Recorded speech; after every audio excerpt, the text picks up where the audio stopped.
Welcome into the Porter's Processing pregame show here on Anahuac Sports Live as we present the Anahuac Panthers taking on the Tarkington Longhorns. And welcome in, everybody, as District 10 3A play is kicking off tonight. Homecoming night for the Panthers here from Kyle White Stadium as we are set to kick things off for district play. And coming in against a Tarkington Longhorn team who's coming in 0-3 tonight. They've had their opportunities to get better on the offensive side of the football, and it's something that we've seen the Panthers get better at week after week after week as the offense has really been putting up some points lately. And that they have, Alex. I mean, we've seen the difference maker in putting Curiel in quarterback, having, the two running back attack that Anahuac now has, and the option to go out wide to both Clark and to Moore. It's really opened up the Anahuac Panther offensive play book, and we've seen it evolve over the last couple of weeks when they went up against Kip Generations. Then last week against Bridge City, where we thought that was supposed to be a little bit closer match, ended up not being that, where the Panthers just pretty much dominated that entire game. Didn't do a whole lot of research on Tarkington this last week, but from what we saw last year and from what we've seen in their last few games up until this point, they've got to be thinking that they're going to start off on a clean slate this week, which is pretty much what district means. I mean, it's the first game of district. Everything's off the table. They start over. Now everybody's looking to position themselves to get into the playoffs. No, absolutely. And you really hit the nail on the head right there, as once you get into district play, you can really toss the records out from before district play. Obviously, you're honing in on your skills, trying some things that you're going to try to implement in district play, as that is where it comes down to the playoff seeding. But Tarkington and Anahuac usually plays a very tight ball game, so it's going to be interesting to see what comes in tonight. Anahuac, one of the things that we talked about not only last year but coming into this year was the defensive side of the football being able to contain. And we started off the year at Orangefield, where they were implementing a 3-3 stack defense, and after that game, moving forward, they switched to a 4-2-5 and really have seen some great results the last 3 weeks with that move, and really giving them some momentum moving into this week. As we take a look at last week's stats against Bridge City, we talked about that offensive side of the football, 310 total yards of offense. Marcus Curiel with 144 yards, over 160 yards rushing, and 4 touchdowns. Talked about that defense, 96 all-purpose yards and 3 sacks, as the Panther defense was able to get to the quarterback pretty regularly and keep him under pressure. Well, Caden Hampton, a big part of that defensive effort last week, Alex, batting away a ball, getting 2 sacks. I mean, just being all over the field, getting the tackles outside and inside, getting penetration up front. I mean, he was just all over the field. And if there was an MVP from last week, it'd have to be Hampton. Oh, absolutely. And that's one of the things you're going to hear here in the coach's interview with head coach Greg Neese, just talking about the 4 defensive ends that they rotate in and out and the effect that they've had on the ball game. He was very, very pleased with their play, especially here recently. Like you said, we did coming off that win against Bridge City, moving up as they are in the same district as Orangefield, both in 4A. 1-1 against those 2 teams, but just a very sharp game played last week, and really gets them going this week, and that all-important momentum moving into district play. So it should be a fun night, as once again homecoming 2021 for the Panthers, as we're going to take our first break and come back with our live interview with head coach Greg Neese. Back after this on Anahuac Sports Live. From custom processing, professional guided hunts, high tanning, and gator merchandise, Porter's Processing and Alligator Farm offers a personal experience like no other. Locally owned and operated in Anahuac, Texas since 1987, Porter's has been Southeast Texas' premier choice for any hunting adventure need. Now offering full-service processing of gator, deer, beef, hogs, and other wild game.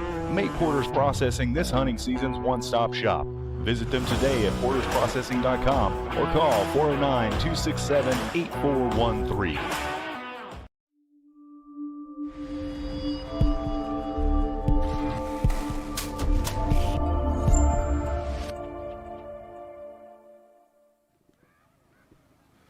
Alex Outram back on the Porter's Processing pregame show, joined by the head coach of the Anahuac Panthers, head coach Greg Neese. And Coach, as we get later on in the year, the weather starts changing. It's really feeling like Friday night football, isn't it? Absolutely. I felt it today, and there's people don't realize what it feels like. I know what it feels like. I mean, I felt it as a kid and as a young coach, and I felt it today when I met my parents. My parents are in town from Albany, Texas, with my brother, Brad, and I met him over at Tony's. And when I was walking outside from the field house, there's just a different feel and a different look. The sun shines differently, it sets differently, and it's kind of a little coolness in the air, and it's a great feeling. Coming into 10-3A play, 3-game winning streak coming in. We talked a little bit at the beginning of the season, definitely some things being shaken up offensively and defensively. Let's start on the offensive side of the ball. From the beginning of the season against Orangefield to last week, what have you seen change, and what are you liking going into district play? Well, I think the continuity of who we have back there and running the show with Marcus at quarterback and Landon and Christian at running back. I mean, that's those guys, and Zion Clark, we actually moved him from split end to flanker.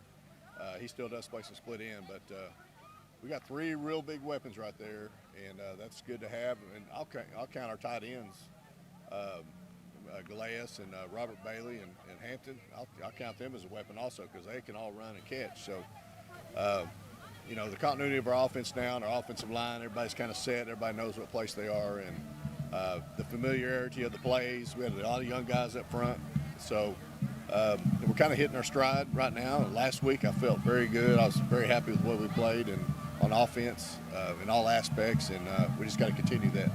Consistently been scoring more points week after week, and I think a big part of that has been that offensive line really starting to gel.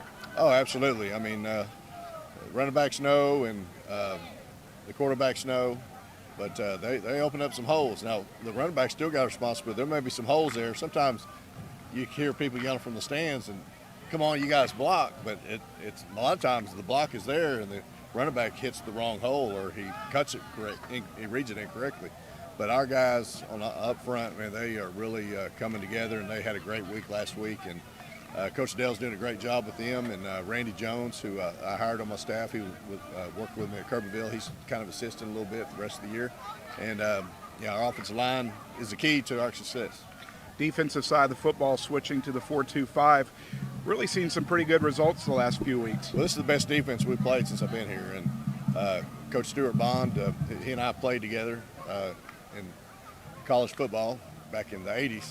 And it's kind of funny to talk about the 80s when you tell the kids, they get the same reaction I used to when someone said they played in the 50s. So it makes me feel old. But we played together, but he's doing a great job changing to the 4-2-5. His coaches, he's got a really good group of coaches, and our kids are very prepared and very sound in what they do. And we still have to get better every week, but very pleased with our defense.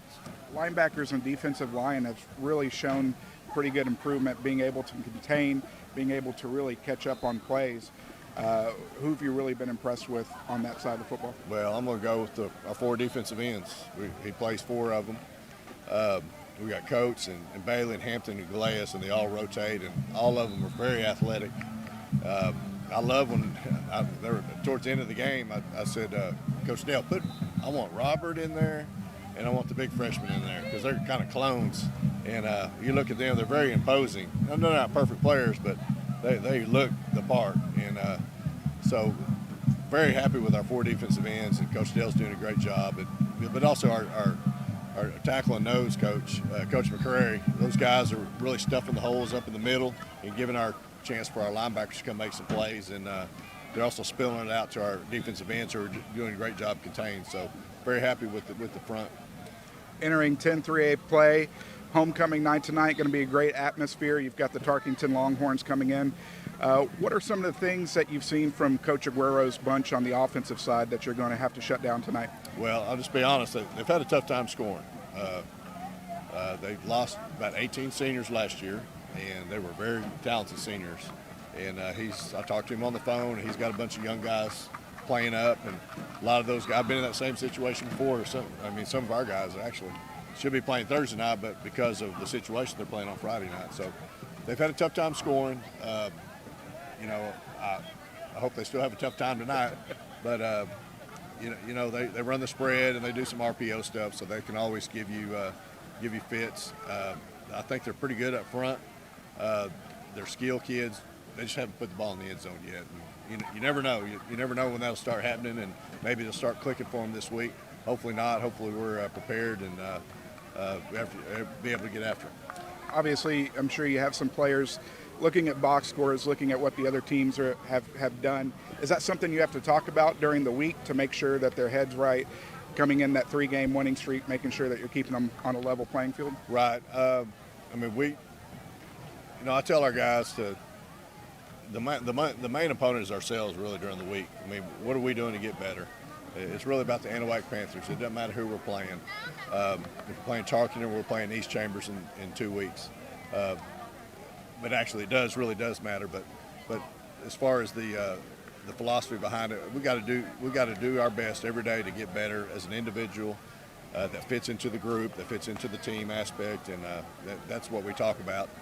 And sometimes you show them a lot of film, sometimes you don't show them film, and sometimes you do that for a reason. But we do watch our practice film, and we try to get better every day and coach mistakes the next day or immediately if we get to see it right after practice. So that's one good thing we do have.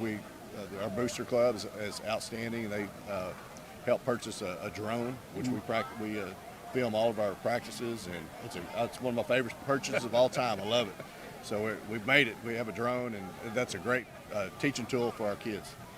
On the defensive side of the ball for the Longhorns, what did you see in film this week? What are you kind of expecting from them?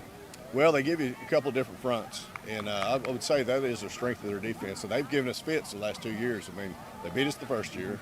They should have beat us last year, but we got fortunate at the end and won in overtime by going for 2. But they're good up front. They have a couple good linebackers, and that's where our success will depend on how we handle that up front with our offense against their defensive line. So they're pretty good on that side of the ball. They mix it up. They'll give you a 4-man front, a 4-2-5, then they'll get into a 3-4 look, and they'll mix that up. So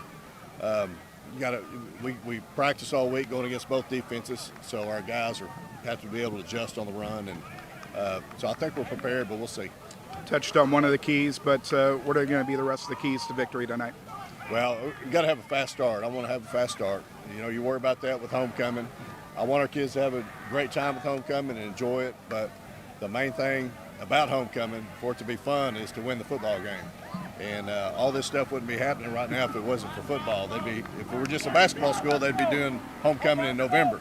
So all this is built around the football game for a reason. And I want to go out and give the fans a great show and play Anahuac Panther football, our version of it, and that's to hustle to the football, be aggressive on the offensive line, protect the football, score when we can, take away the football when we can, and just play energetic, good sportsmanship type football. Well, Coach, as always, thank you for the time before the game, and best of luck in tonight's contest. All right, thank you, Alex. Head Coach Greg Neese on the Porter's Processing pregame show, as we'll continue after this on Anahuac Sports Live. Please keep us safe from injuries. Help us so that we do not seek individual glory and that we play as a team. Let us enter this competition in the spirit of good sportsmanship and with respect for the members of the opposing team. Thank you for this beloved game that we call football, which allows us to gather here tonight. Thank you for our coaches and our fans. Thank you for our cheerleaders, drill teams, color guard, and marching bands who are here to perform. Thank you for those who have sacrificed their time to make us better. Let us take from this experience the memories and friendships we have developed and cherished them. In Jesus' name, amen.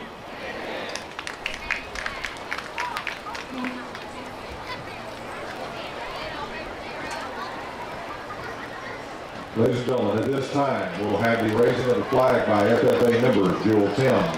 Ali Moore, and Tina Lee, and the playing of our national anthem.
Almost set for kickoff here from Kyle White Stadium on the campus of Anahuac High School. Homecoming 2021, and a great rendition of the national anthem, as always, from the pride of Anahuac, the Anahuac Marching Band.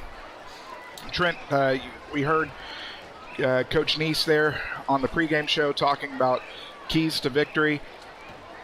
I asked him about keeping the kids' head in the game this week, especially coming in on a roll, 3 straight wins, going up against a team that you know they've scouted and looked up information on. He's very confident that he's able to keep the team in check. The opening up is going to be great to see how they come out 4 for 4 receiving the ball this year first for the Panthers. So we'll see what the coin flip brings.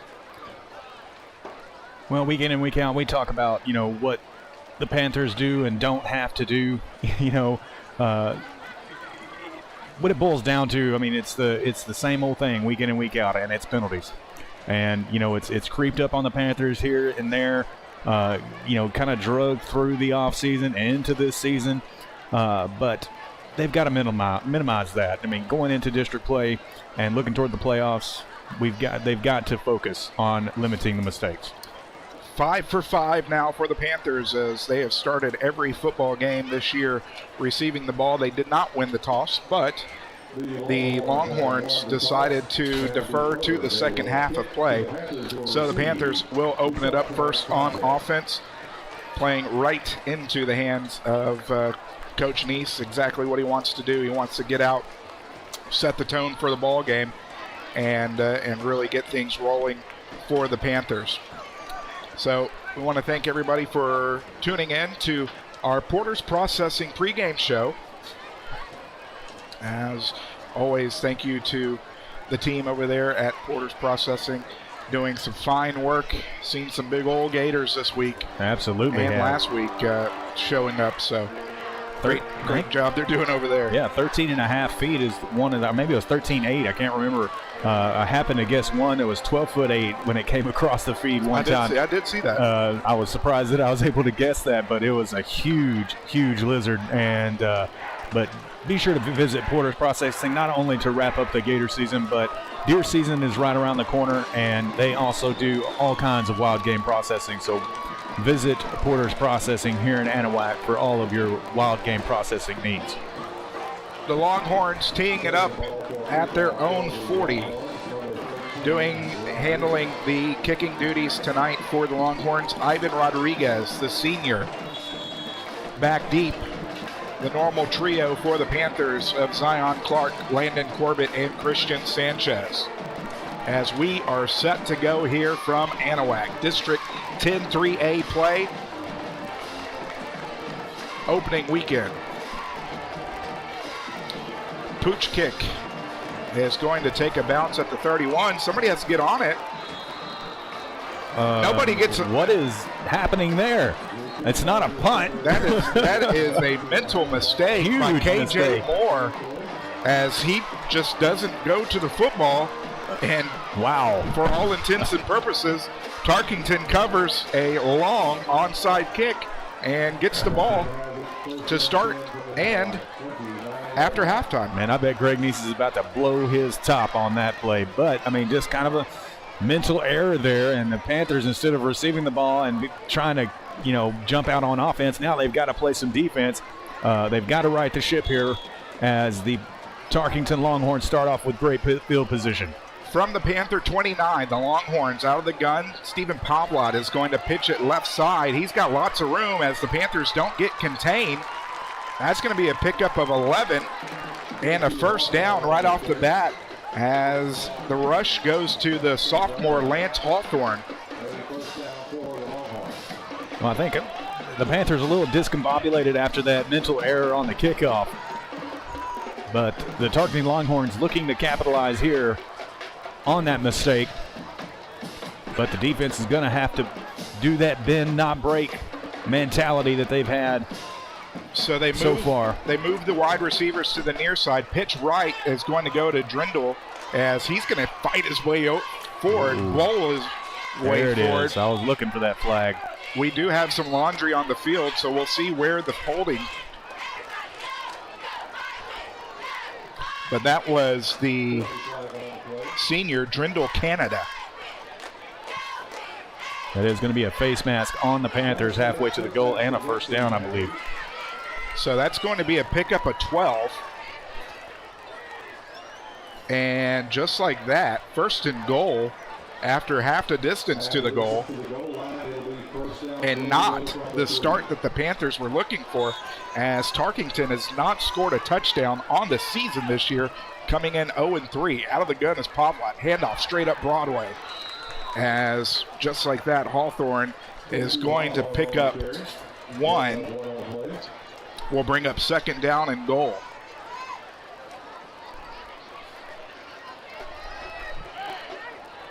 Trying to get some of the numbers here for the Longhorns. Did not have the starters before the game. Stephen Pavlot, the sophomore quarterback, out of the pistol, as we're going to have a lot of movement.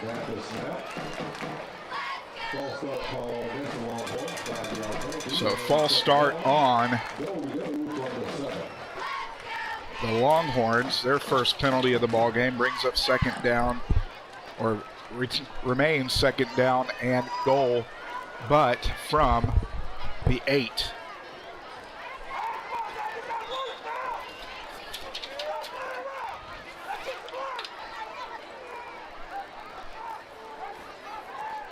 So Pavlot out of the gun, rolling right. Looking downfield, has a man, is going to tipped in. Oh, incomplete. That's the right call. That is definitely the right call. It tipped off of one of the Longhorn wide receivers and then was in the hands of Kevin MacArthur, but MacArthur couldn't handle it all the way down as one of the defenders, Panther defenders, was able to knock it out at the last moment. Well, almost a great play there coming off the tipped hands of the intended receiver to fall into the secondary, and luckily he dropped it on the Panthers' part. Go ahead. Third down and goal for the Longhorns. From the Panther 8. 7, check that. Out of the gun. Pavlot sets back under pressure, tries to get it away, and is going to fall incomplete as the Panther defense has held. Here brings up fourth down and goal. And we'll see if the Longhorns are sending on the kicking team, and that they do. Ivan Rodriguez coming back on to attempt the field goal, as it will be spotted. Let's see where they set up. They're going to spot it at the 15, so this will be a 25-yard field goal from the left hash mark. Longhorns moving right to left. High snap. Kick is up. Kick is good. So with 10:22 remaining here in the first quarter, the Longhorns have struck first. A 25-yard field goal makes the score. Tarkington 3, Anahuac nothing. Back after this on Anahuac Sports Live.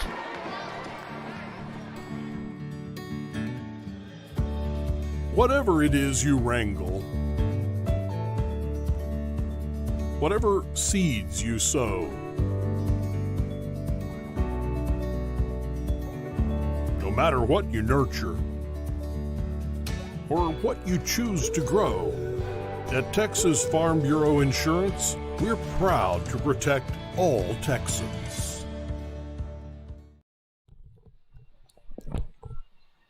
And want to remind everybody that all donations this week, once again, will go to the Pride of Anahuac Marching Band. Donations of $10 or more will get a free AP Rally Towel. All you got to do is scan one of the QR codes on your screen. Visit us at Venmo at AnahuacSportsLive, CashApp, $AnahuacSportsLive, or on PayPal. All of the links are in the description of our YouTube video below.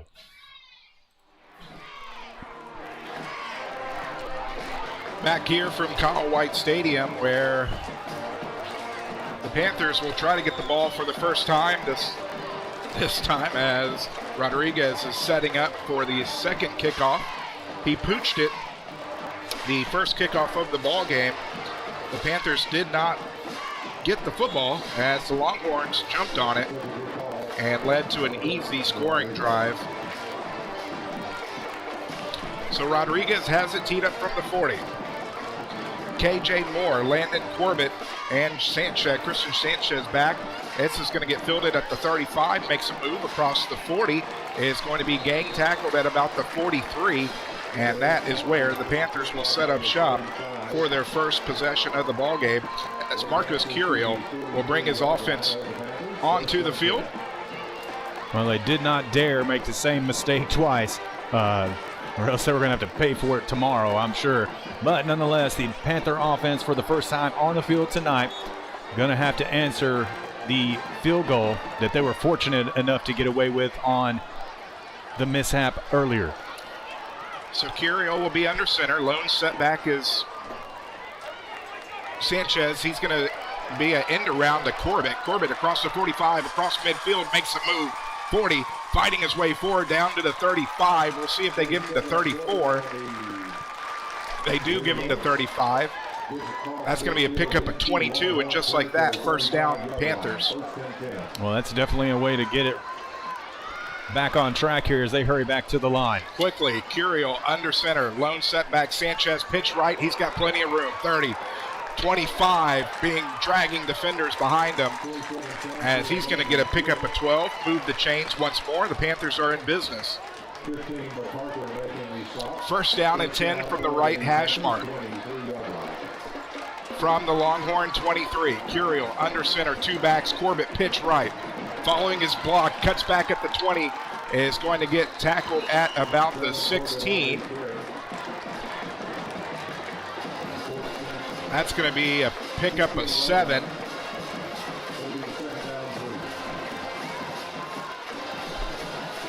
Quickly, under center, Curiel fakes the pitch. Sanchez right down Main Street. He's going to push his way forward. He's going to pick up 5 and another Panther first down.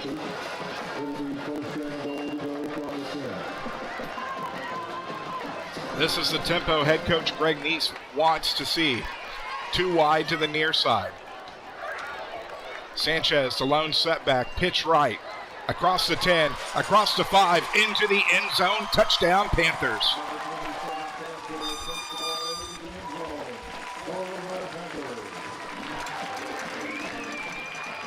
So Christian Sanchez caps off the drive.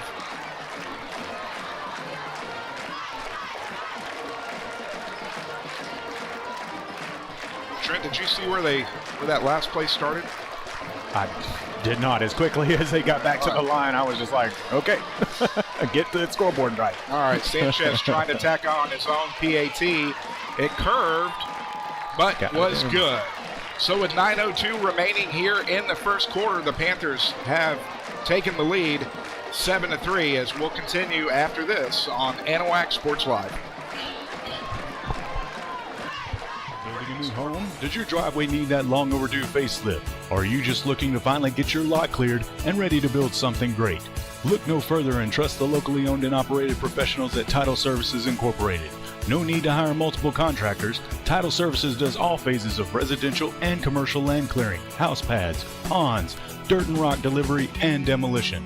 Call for a free estimate, 409-267-1057, or visit them on Facebook at Title Services, Inc.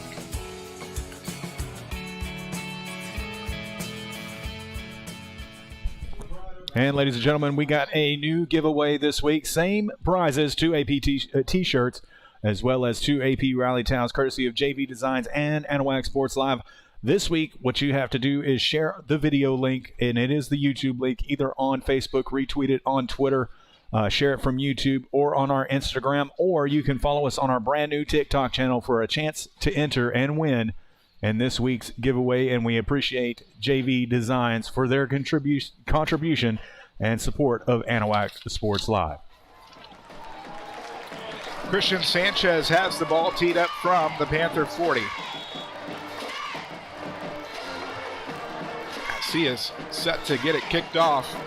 End-over-end kick is going to fall at the 10, across the 20-25, and being met there and dropped.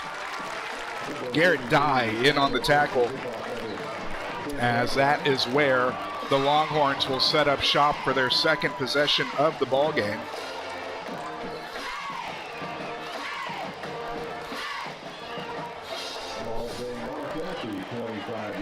Want to thank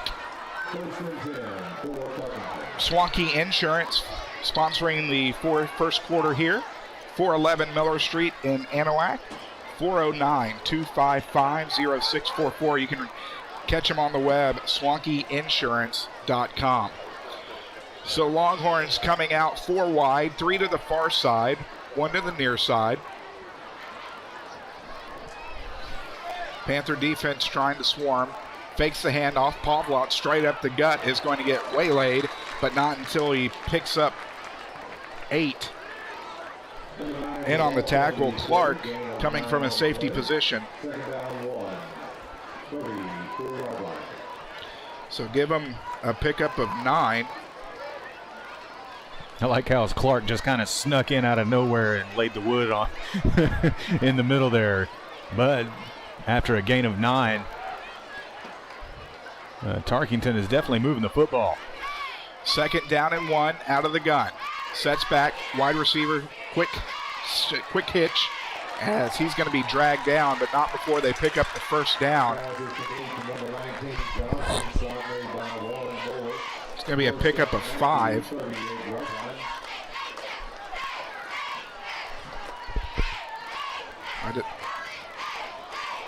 Tanner Johnson in on the reception.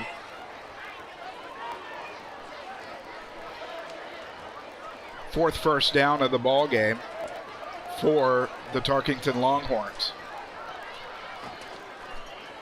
Handoff, straight up the gut, nothing working. Being met at the line of scrimmage by Kai Till, the sophomore.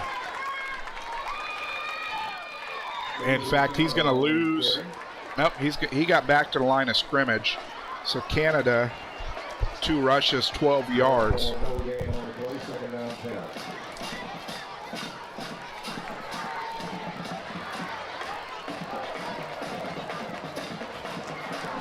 Longhorns have been switching backs in pretty much every play. It's gone from Canada to Hawthorne. 4 wide, including Carlos Preciado, the senior. Pavlot looking downfield, under pressure, is going to take it himself across the 40. He's going to fall forward to the 45. We do have a flag down. We'll see what the call on the field is. As it stands right now, it would be a pickup of 7. Penalty was against the Longhorns. Penalty flag on the play.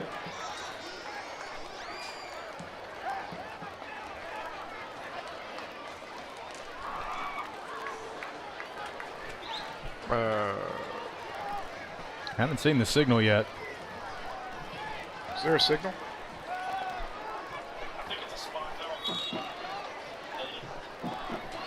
I only moved it 5 yards. May have been an illegal man downfield. Loss of 5, erases the run. 2nd down and 15. Quick toss left side, nothing working. Brings up 3rd down. 3rd down and 15 here for the Longhorns. 0 for 1 on 3rd down. And this one is quite longer than their first one. We'll tick under 6:44 remaining here in the first quarter. 7-3 Panthers lead the Longhorns on your Anahuac National Bank scoreboard. Pavlot sets back under pressure, blitz coming. He's going to go down. He's going to lose 5 yards. A host of defenders got there, but Robert Bailey coming in from his defensive end position gets him down, loss of 5, brings up 4th down. We'll see if Rodriguez handles the punting duties as well as the place kicking duties.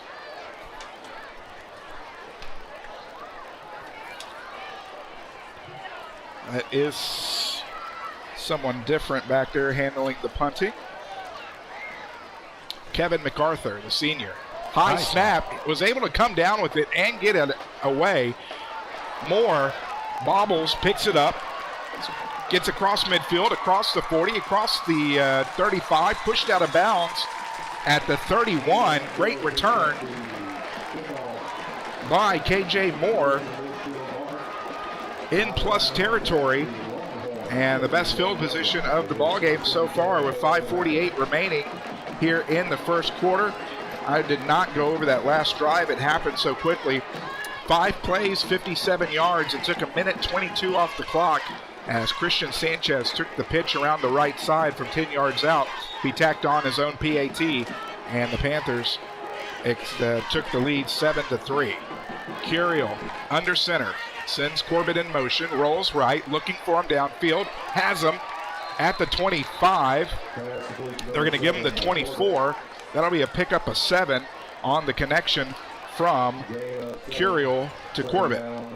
And we saw that connection last week working very, very well. Well, we saw it a couple times with the midfield screen type pass to Corbett, and you can catch that highlight on our TikTok channel. Pitch right, Corbett hurdles the defender, trying to fight his way forward, and ends up getting upended as he got pushed into his own lineman, but not before he was able to pick up 2, brings up 3rd down and 1. 3 rushes, 31 yards for Landon. Very quickly, Curiel under center, lone setback is Sanchez. Sends his man in motion, he gets it. And across the 20, 15, 10, bowls over a defender, reaching for the pylon. He's going to get pushed out of bounds at the 2. And that was Clark. We've seen that play quite a few times so far this year, and it has been very effective for the Panther offense so far as they get back to the line once again. They mark it at the 4, 1st down and goal. 18-yard pickup for Clark. 5th first down of the ball game. Pitch left, landed into the end zone, untouched touchdown from 4 yards out.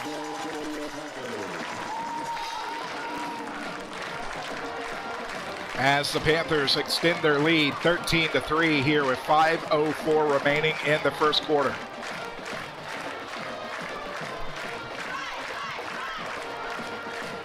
Well, you could have driven a semi through the hole that the offensive line created right there for Landon Corbett. Absolutely could have. Plenty of room to run to get it in for 6.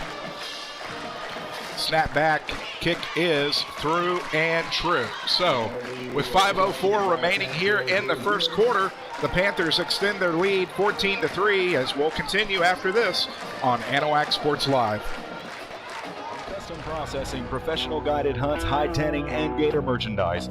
Porter's Processing and Alligator Farm offers a personal experience like no other. Locally owned and operated in Anahuac, Texas since 1987, Porter's has been Southeast Texas' premier choice for any hunting adventure need. Now offering full-service processing of gator, deer, beef, hogs, and other wild game, make Porter's Processing this hunting season's one-stop shop. Visit them today at portersprocessing.com or call 409-267-8413.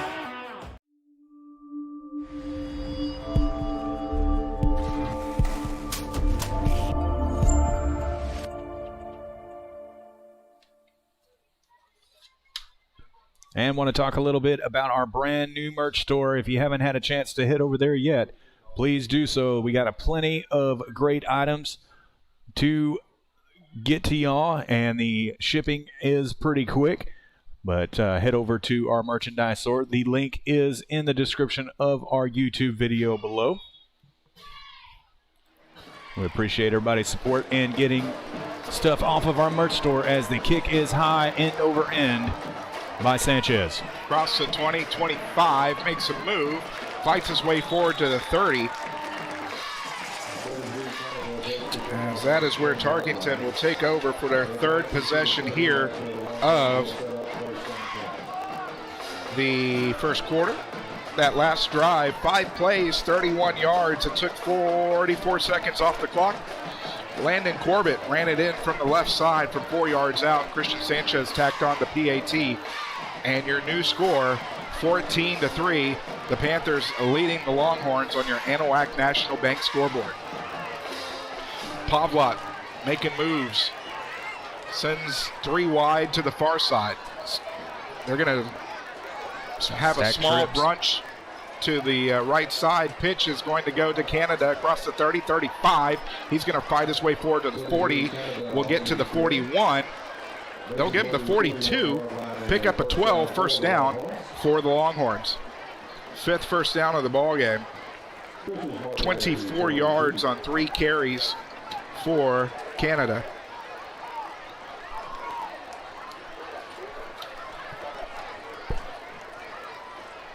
First down and 10 from the Longhorn 42. We'll tick under 4.5 remaining here in the first quarter. That trip stack back to the far side, looking downfield, under pressure, tucks it. He's got a man behind him, and he's going to get met by a host of defenders. Hit hard in the backfield for a loss. Including Jonathan Cooper and Luke Foster in there as well. Loss about, what, 7 on that? 7 is correct. Well, close enough. Put some negative rushing now. 2nd down and 7 from the Longhorn 36. 4 wide. Screen pass is going to be set up to Canada across the 40. He's going to be met at the 42. Push his way forward. He's going to get back to the original line of scrimmage. So pick up a 7. Second completion of the game for Pavlot. First reception for Canada. We'll bring up 3rd down and 10. Panthers so far have done a good job of making sure the 3rd downs have been long. 0 for 2 for the Longhorns this evening. Pavlot rolling right, has his man at the sticks, has it complete for the first down. He went back to Tanner Johnson, 2nd reception of the ball game. A good job by Pavlot there, rolling out to his right, finding his intended receiver to move the sticks, knew exactly where he was going to be. First 3rd down conversion of the ball game for the Longhorns, 6th first down of the ball game. Into Panther territory. It's going to be Pavlot out of the pistol. Offset to his right, pitch right. Host of defenders there is going to bring him down as the pitch went to Gunnar Moore. His first rush of the ball game. As he's going to end up with a 1-yard gain. We'll bring up 2nd down and 9. They like their running backs to have double digits. 22 for Hawthorne, 33 for Canada, 44 for Moore. Well, spreading it out for sure. Makes it easier on me. Out of the gun, Pavlak bobbles, rolling left, looking downfield, is going to be intercepted. Kai Till at the 40-yard line is going to make the interception. Well, great job there by Till on the coverage and picking up the interception. Kai Till, the junior defensive back, his first interception of the year. And that's the defense that we've been talking about, making the big plays when they need it. As Tarkington was marching down the field and had a good drive going before the INT there. 2:09 remaining here in the first quarter. Third drive of the ball game for the Panthers. Trips out to the far side. Lone setback is Corbett. Fakes the pitch. Pass back, looking for Corbett downfield. A floater is going to get there at the 40. 35. 30 is going to get pushed out of bounds at the 26-yard line. As Landon had to wait for the ball to land. It was definitely a wobbly floater. 33-yard pass and catch from Moore. Moore afraid he was getting he heard the footsteps coming, had to get rid of the football, but effective nonetheless, getting it to Corbett. 7th first down of the first quarter for the Panthers. This time too wide to the far side on the near hash mark. Inside handoff. It's not going to go anywhere as Landon's going to take a shot. They're going to say he was down. He had coughed up the football. He might need to see the chiropractor after that one, though. That's going to be a loss of 3. The Tarkington Longhorn defense sniffing that play out very, very quickly. I mean, it was very apparent what was coming, and they saw it all the way. And good job there by their front. So actually erase the loss as it was offsides on the Longhorns. Oh. So that'll make first down and 5. We'll take that loss away from Landon. That is the third penalty of the game so far for the Longhorns for 15 yards. First down and 5 now from the 21-yard line. Well, I suppose there was a reason why they sniffed out that play so quickly, Alex. It's because they had a good jump on it. Could have been. So first down and 5 from the 26. Trying to get into the Longhorn red zone. Again, want to thank our first quarter sponsor, Slonky Insurance, 411 Miller Street. Curiel rolling right. Rolls out Sanchez. Sanchez 20, 15, 10. He's got an envoy, can walk into the end zone. Touchdown. There is a flag down. It's in the territory of holding, so we'll see if that's a 26-yard touchdown or not. It is holding against the Panthers, so bring that back. So they're going to say it's going to go. They have the flag down at the 19, so that's going to be a pass and a catch for 7.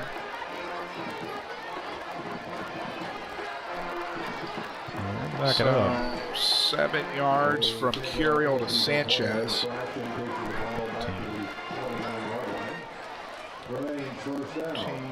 7. Back it up from there. Second penalty of the ball game for the Panthers. First down and 13 from the Longhorn 29. Handoff straight up Broadway for Sanchez. Sanchez is going to pick up 4. Will bring up second down and 9.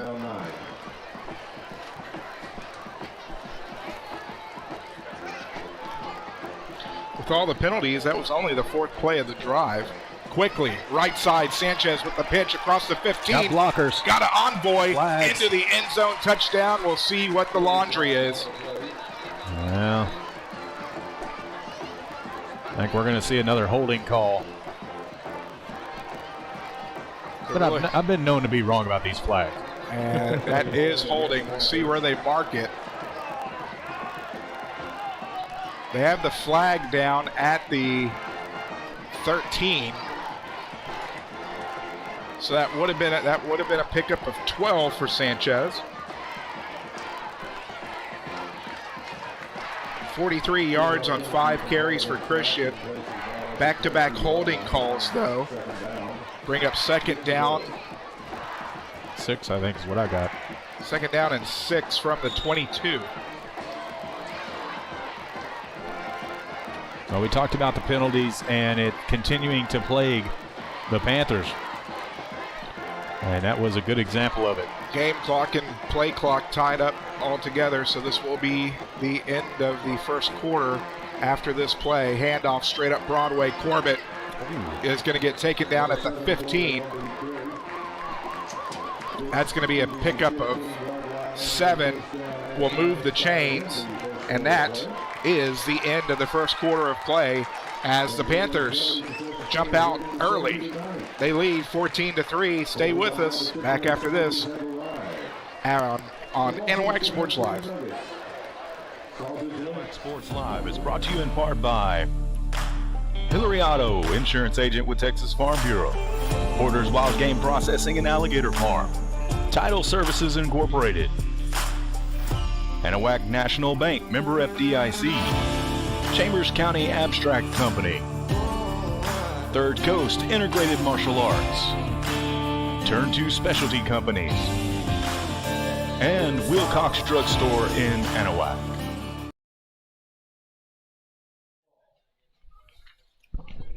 And ladies and gentlemen, we are once again, all donations are being given back to the Pride of Anahuac Marching Band. Donations of $10 or more will get you a free AP Rally Towel. All you got to do is scan one of the QR codes on your screen. Get with us on Venmo at Anahuac Sports Live or Cash App, $ Anahuac Sports Live. Or our PayPal donation link is in the description of the YouTube video below, as well as all of our other information, including our brand new merchandise store.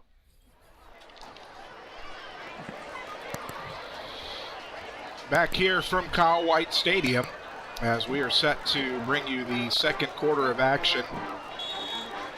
Anahuac leading Tarkington 14-3. Opening night 10-3A district play. First down and 10 from the 15. End around to Clark.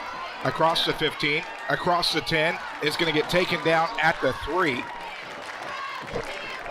That'll be a pickup of 12. Move the chains. 10 first downs here for the Panthers. 30 yards on 2 rushes for Zion. First down and goal from the 3. Pitch, Corbett into the end zone. No laundry, touchdown, Panthers.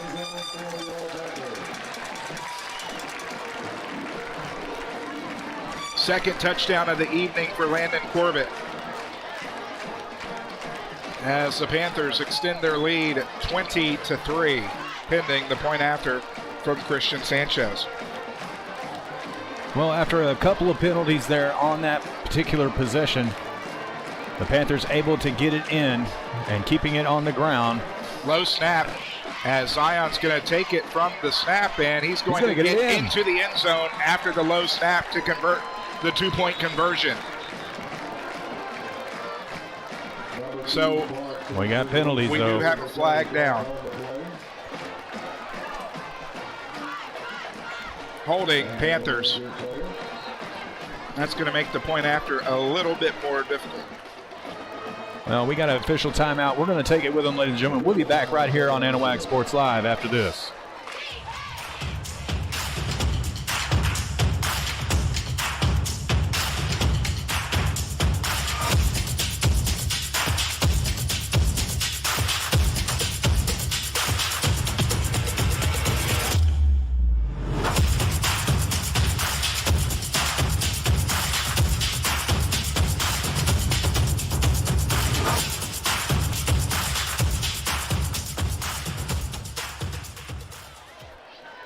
And we're back here at Kyle White Stadium as we're going to have a second attempt at the PAT after a hold by the Panthers. Yep, and I need to take that 2 points back off as Christian Sanchez lines it up. Going to be a 30-yard point after now for Christian. Snap back, kick is up and is good. Flag down. This one in the secondary of the Longhorns. I'm going to see if it is against them. It's illegal jumping. Yeah. So Go ahead and put the PAT on the board, Trent. Point after, good. They're not going to take it off to go for it. So 21-3, Panthers extending their lead over Tarkington on your Anahuac National Bank scoreboard. Looking at some scores from around the area, it's Silsbee and Orangefield all tied up at 7. Woodville jumped out to an early lead over Buna, 14-0. It's Hardin leading East Chambers 8-6. That's interesting. And Newton all over Kuntz 20-0. And ladies and gentlemen, as you've noticed at the bottom of your screen, we've got a brand new score updates from around our area. Want to know how that looks on y'all's screen? If you would comment in the chat and let us know if it's clear enough for you. However, we're testing that out here tonight, kind of a little bit added bonus to our live streams. Switching around our scoreboard a little bit, putting it up there at the top for you. But all in all, we're trying to make things better for you and couldn't do that without our sponsors' support. We appreciate all of our sponsors, including Anahuac National Bank, sponsor of our scoreboard here tonight. And don't forget to join us for halftime. We have all of the homecoming festivities, and we will be covering it all here in about 11 minutes, 42 seconds. Christian Sanchez has it teed up, end over end kick. And it's going to bobble into the end zone. He's going to fall, and that is a touchback.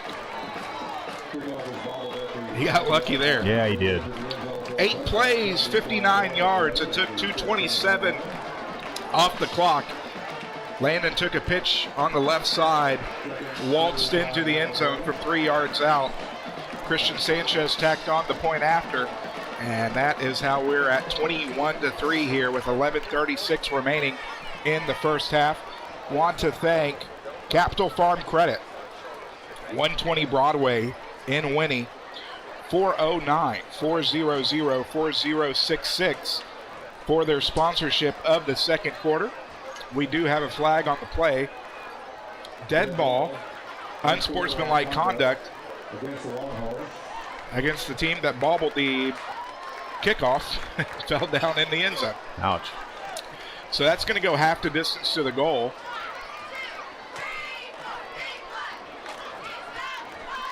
And that should set them up at the 10. So a little update in the chat. Thank you, Shannon. It's actually EC 20, Hardin 8. There is probably a delay in our scores at the bottom of the screen, just to let everybody know. There's going to be a little bit of a delay. But nonetheless, East Chambers is winning 20-8 over Hardin. So Tarkington backed up deep in their own territory. They're going to bunch the trips to the near side. Pavlot is out of the gun. Sends a man in motion. He's going to get it as the Panthers snuff it out, and he's going to get dropped. He's going to lose 2 yards as the end around went to Anthony Bryant.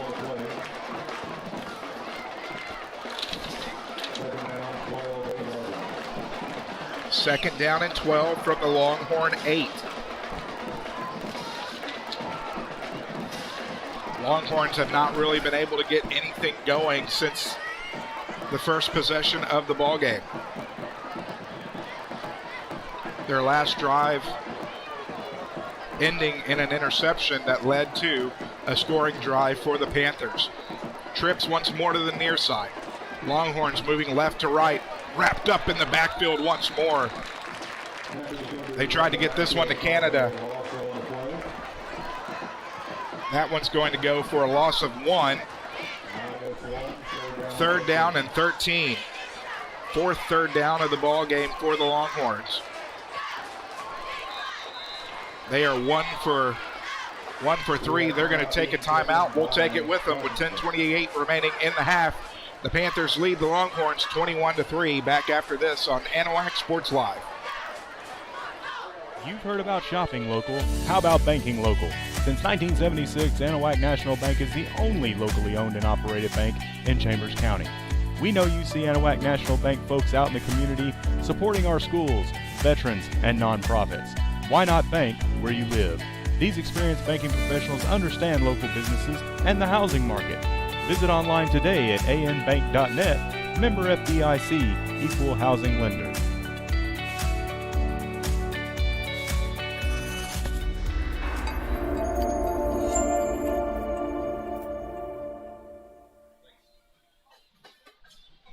Don't forget about our giveaway, 2 AP t-shirts and 2 AP rally towels, courtesy of JV Designs and Anahuac Sports Live. All you got to do is share the video link on Facebook, retweet it on Twitter, or you can go onto Instagram and do it over there as well, or you can follow us on our brand new TikTok channel. All of those ways to enter and win, so you can get your name multiple times into the giveaway this week.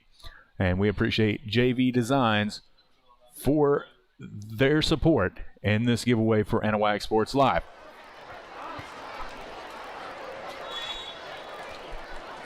Third down and 13 for the Longhorns, backed up deep. Pitch right, caught at the goal line. They're going to give, he is inches from a safety. Wow, I'm surprised that they didn't call that. I think that was a little bit of a gimme there on the ref's part. Boy, getting back there like a bolt of lightning. Quandre Coates, the freshman that head coach Greg Neese was talking about in the pregame show. So from the 2-inch line,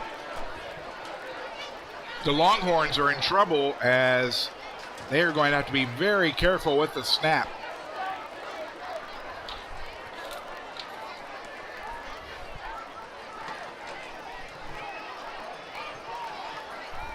Only at the 26 is KJ Moore. Snap back is good. Gets the kick up. End over end kick is going to bounce at the 20. Ouch. It's going to take a Longhorn bounce, but it's only going to roll to the 22.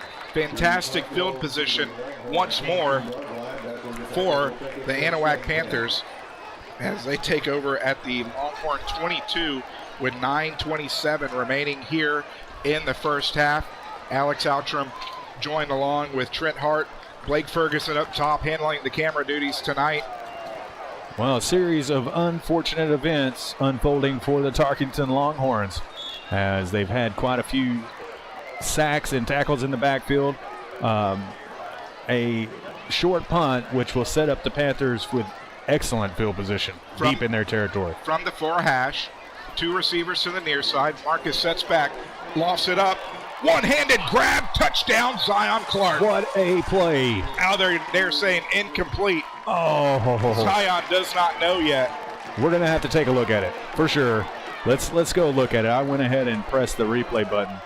They're going to say it, but we're going to go. Let's see here before they get back to the line. As you can see, the Panthers coming up on your Chambers County Abstract Company replay. And we'll see what happened on that one-handed grab. That did bounce. It did get off the turf. Good call. 2nd down and 10 after the incompletion. Longhorns are going to think about it first, though.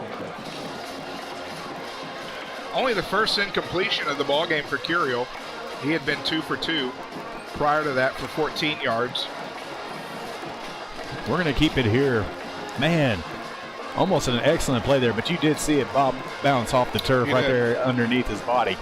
So good eyes there and the right call made by the referees on the field. 2nd down and 10 after the timeout. Updating the scores there. East Chambers is on top of Hardin 20-8. Silsbee on top of Orangefield 14-13. Liberty all over Hardin Jefferson 21-0.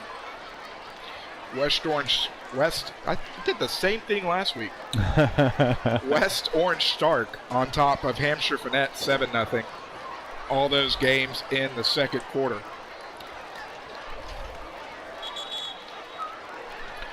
$9:19 remaining here in the first half. Remember, on the Title Services Incorporated halftime show, we'll bring you all the 2021 homecoming festivities. A fantastic crowd here tonight from Kyle White Stadium. 2nd down and 10, sets back to late handoff straight up Broadway for Corbett. Makes a move, cuts back, fighting is going to get into the end zone. Touchdown from 22 yards out. Heck of a run there by Corbett to get it in for another 6 for the Panther offense. Corbett has the hat trick, and it's only the second quarter. 60 yards on 6 carries, his third touchdown of the evening. Let's go back to the replay of that, Trent, if you can. Yes, sir. I got it coming up right here on the Chambers County Abstract replay. Delayed handoff draws in the defense. He's able to break a couple tackles, cuts back at the 10, and then that's all effort pushing into the end zone for Landon, his third touchdown of the evening, extending the score to 27-3.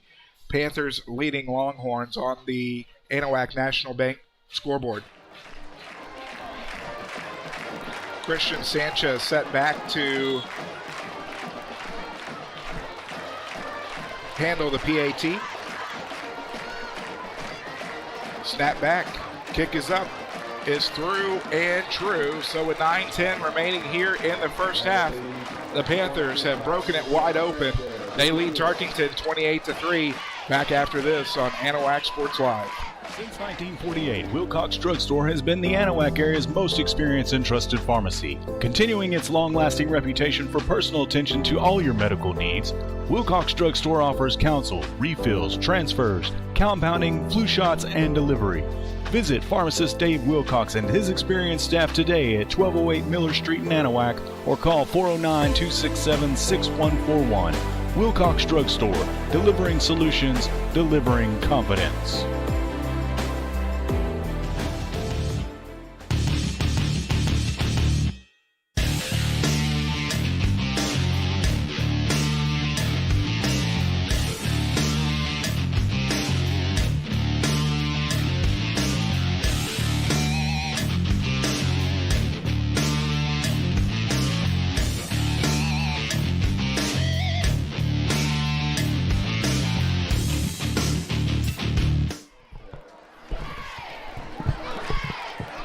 Christian Sanchez has it teed up at the Panther 40 as he is set to boot it. End over end kick trailing to the left is going to get over the receivers from the Longhorns. Touchback once more will move the ball to the 20-yard line.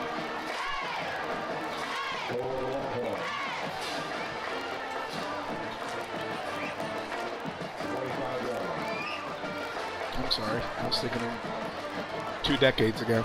25-yard line after the touchback. 2 plays, it took 17 seconds off the clock. Landon Corbett took it 22 yards out. Christian Sanchez tacked on the point after. 28-3 on your Anahuac National Bank scoreboard.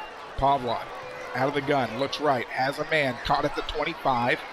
And pushing his way forward to the 29. That'll be a pickup of 4 as that one went again to Tanner Johnson. That is the 3rd catch of the evening for Johnson. 2nd down and 6.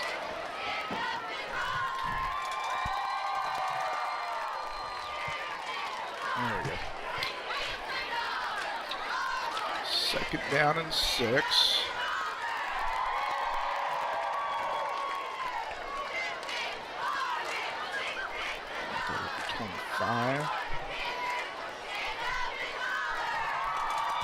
Longhorns taking their time here. 4 wide from the near hash mark. Looking right.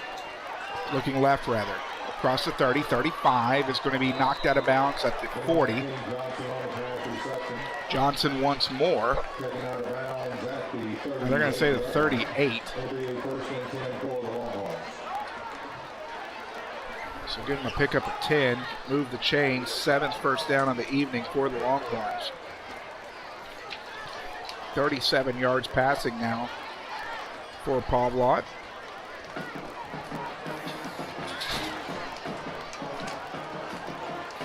Trips to the near side. Off the far hash.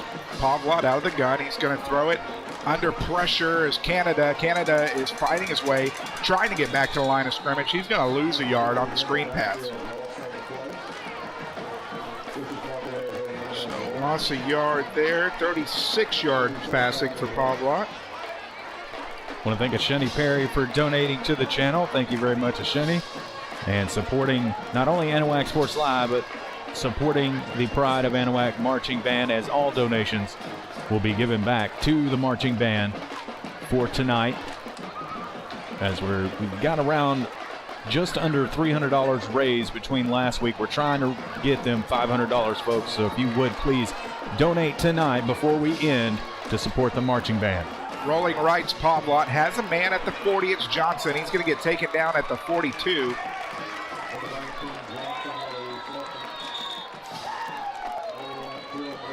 Johnson been having a good night so far. We're going to take a timeout. As a timeout on the field. Back after this on Anahuac Sports Live.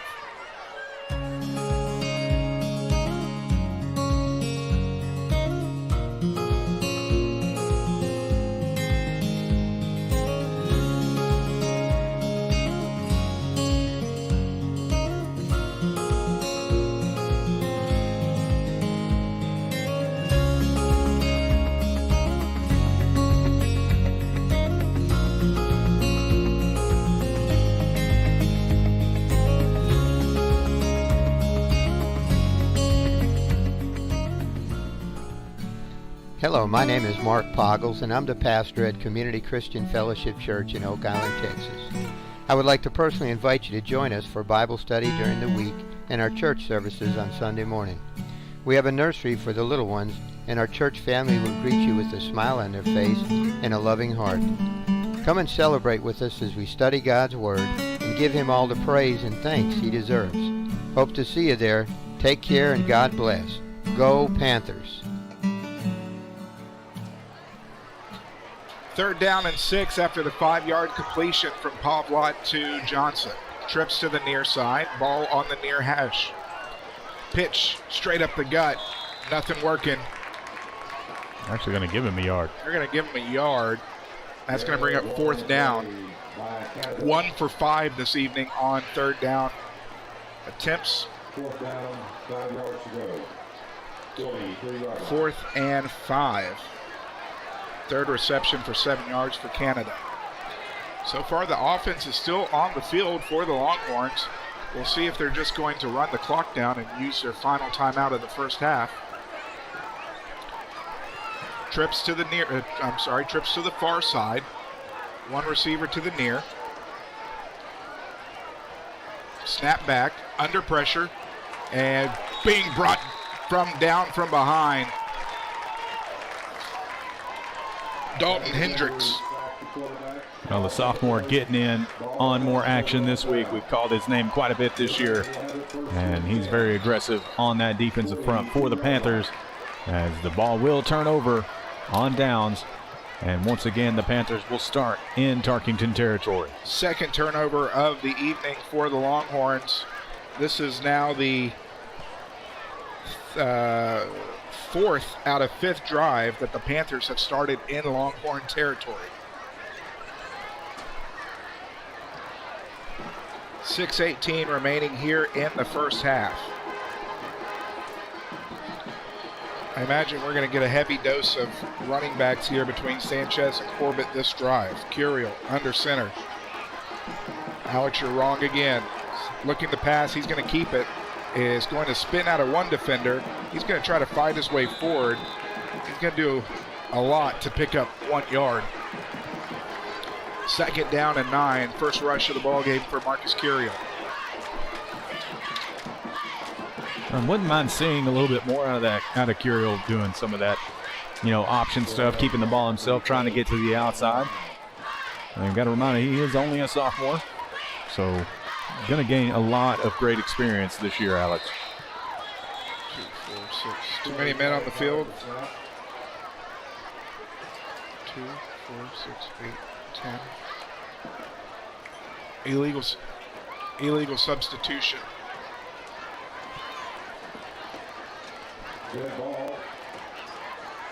Oh, unsportsmanlike conduct again. The second unsportsmanlike conduct of the game. This one's going to be a 15-yard penalty, and will give the Panthers a first down.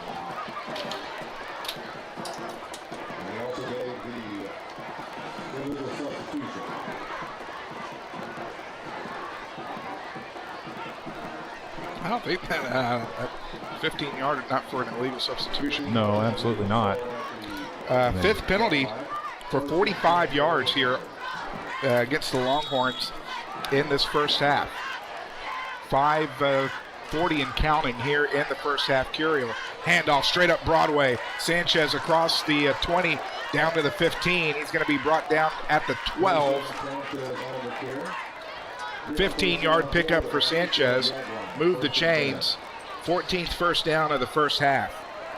58 yards on 6 carries for Christian. Quickly to the line of scrimmage. Timeout, Tarkington. They'll take their final timeout of the first half. We'll take it with them. Anahuac leading Tarkington 28-3. Back after this on Anahuac Sports Live. Looking for just the right bank? For a real community bank, locally owned and operated since 1976, come to Anahuac National Bank. Offering services from your first checking account to mobile and online banking to business and home loans. This is Texas banking at its best. Find us online at anbank.net. Anahuac National Bank, Chambers County's only locally owned and independently operated bank. Member FDIC, equal housing lender.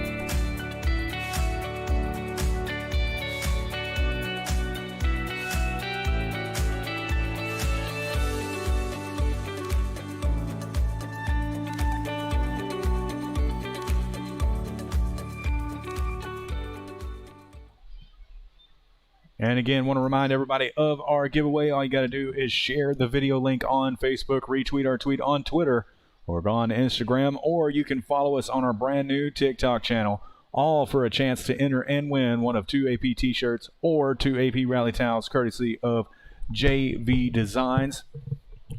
And don't forget to visit Natalie Vargas at JV Designs, screen printing, sublimation, vinyl, embroidery, banners, yard signs, and more. 281-917-1834.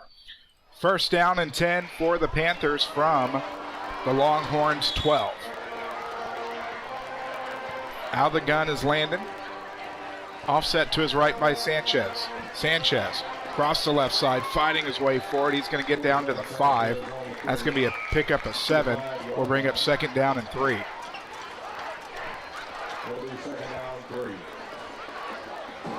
65 yards on 7 carries. Marcus checks back into the game. Second down and 3 from the Longhorn 5. Panthers trying to tack on more here before the half. Out of the gun, Curiel's actually a wide receiver. Landon's going to take it himself into the end zone. Touchdown. There's a hanky on the field, though. We'll see if it's another hold. Of course there is. And it is holding against the Panthers once more. Got the flag down at the 7. So that's going to bring up second down and 13 from the 15.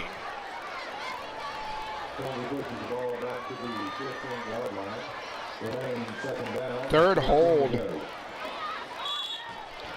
of the ball game. Fourth penalty of the ball game for 34 yards for the Panthers.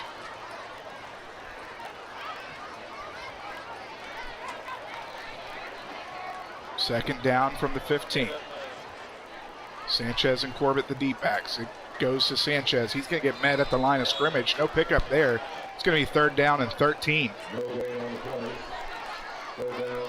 Well, the Longhorns doing definitely a better job here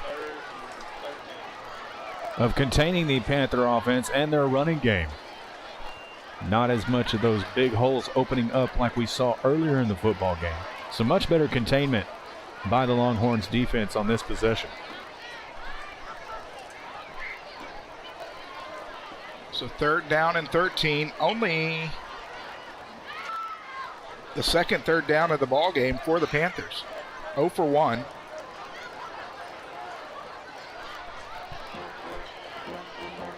Curiel under center. Handoff straight up the gut. Landon across the 10, 5. Touchdown, Panthers. Misdirection. Definitely faked us out. From the 15. That's a quartet of touchdowns now for Landon Corbett. His last 4 rushes have gone for touchdowns. 7 rushes, 75 yards. As Sanchez now will come on to... Well, definitely an impressive statistic there. Last 4 touches to 4 touchdowns. So Sanchez snap back. Kick is through and true. So 3.5 remaining here in the first half. The Panthers extend their lead once more. They now lead at 35-3 on your Anahuac National Bank scoreboard. Back after this on Anahuac Sports Live. Anahuac Sports Live is brought to you in part by Hillary Auto, insurance agent with Texas Farm Bureau. Porter's Wild Game Processing and Alligator Farm. Title Services Incorporated. Anahuac National Bank, member FDIC. Chambers County Abstract Company. Third Coast Integrated Martial Arts. Turn 2 Specialty Companies. And Wilcox Drug Store in Anahuac.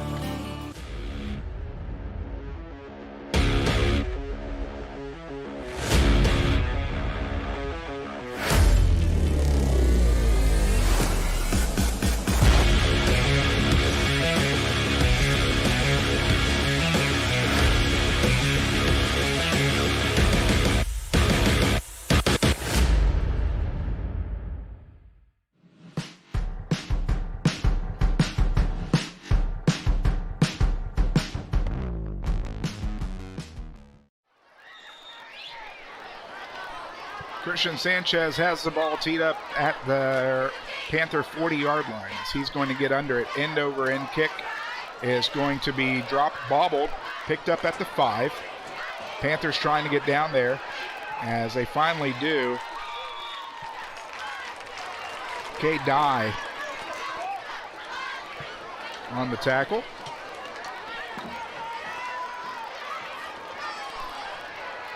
I said Cade.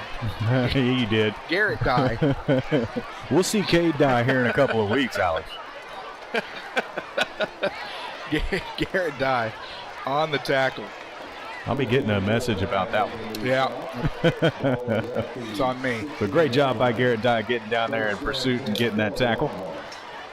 We will have Cade Dye, special guest, at the East Chambers game when they come to play Anahuac here at Kyle White Stadium. Be good to catch up with Cade and see what he's been doing in his first year of college. First down and 10 from the 16. Under pressure is going to be dropped. Fumble into the end zone, touchdown Panthers. Wow. I have to get the replay back on that one too, as I didn't even have time to touch the button for the touchdown. Picking up the ball and taking it to the house, Jonathan Valencia, the senior. Wow.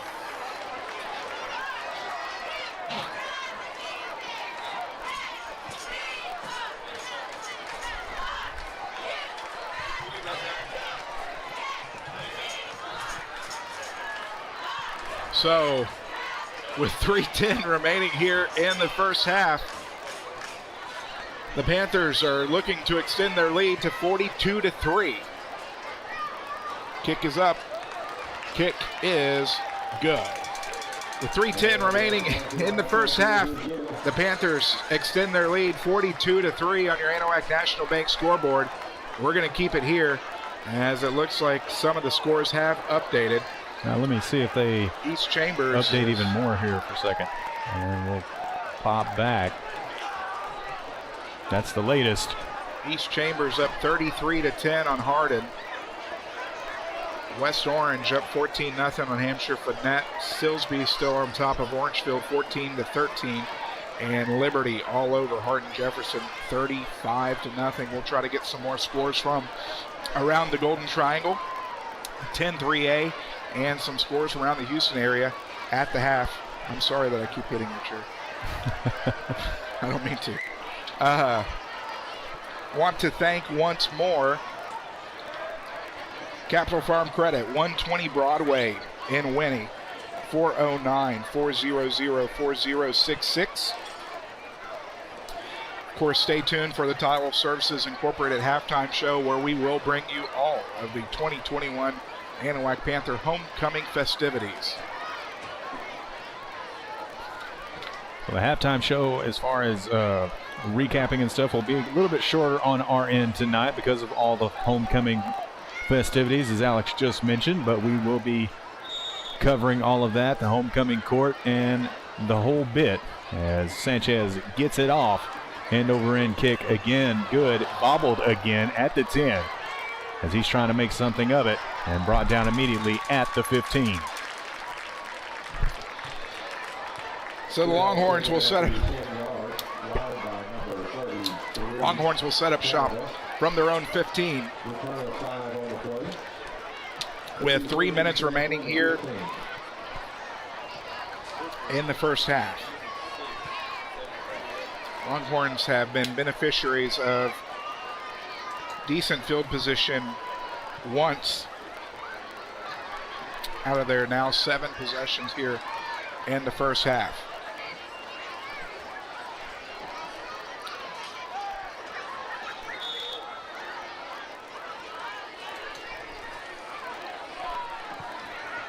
Still 3 minutes to go here in the half. Somehow, first down and 10.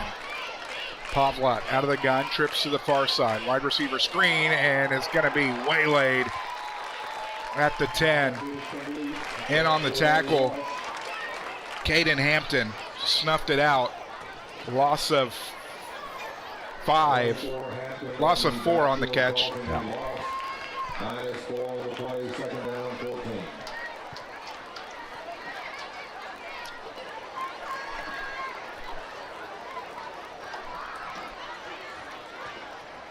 Bright spot for the Longhorns. Last 8 passes have been complete. Second down and 14.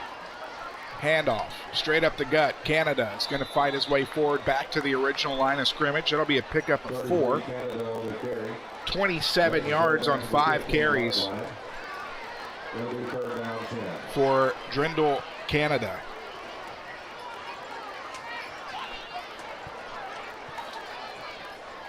From the far hash, Longhorns moving left to right. Trips to the near side.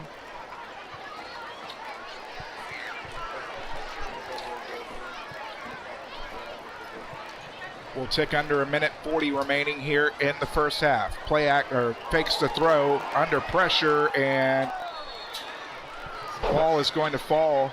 Pass incomplete, 4th down 10.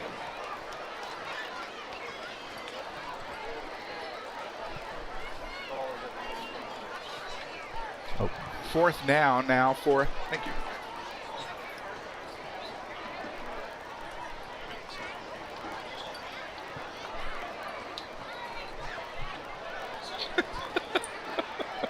Fourth down and 10.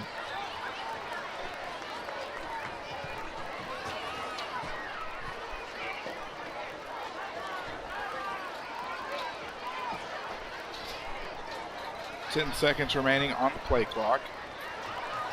Garther is going to get the kick off. Will bounce out of bounds. They'll mark it at the Longhorn 33.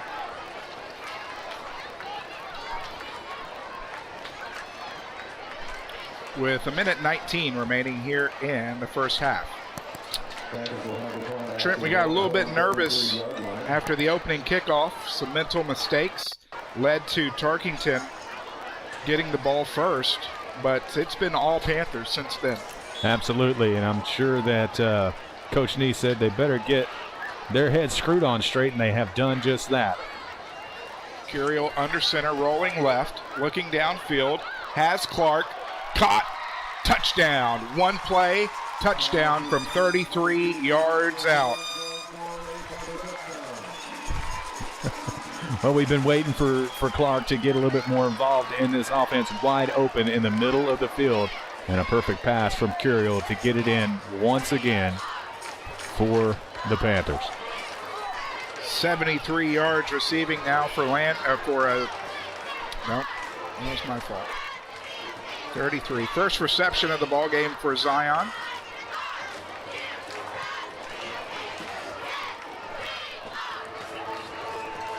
Kick is through and true. With 1:12 remaining here in the first half, your new score, Panthers leading Longhorns 49-3. Back after this on Anahuac Sports Live.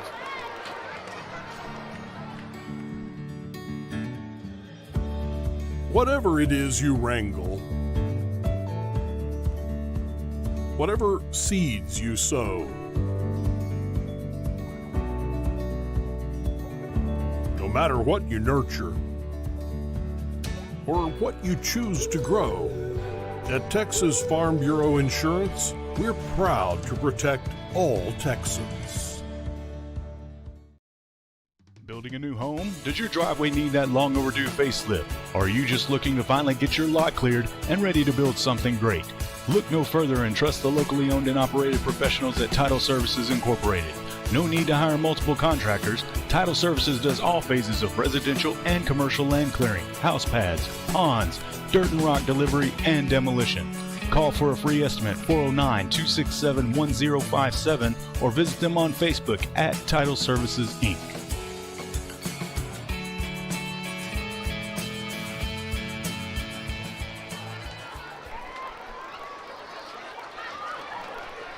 Alex Outram, Trent Hart, Blake Ferguson up top as the kickoff is going to go into the end zone. Will be a touchback for the Longhorns. We're going to go back to that last play to Clark from Curio over the middle. As it was an excellent play.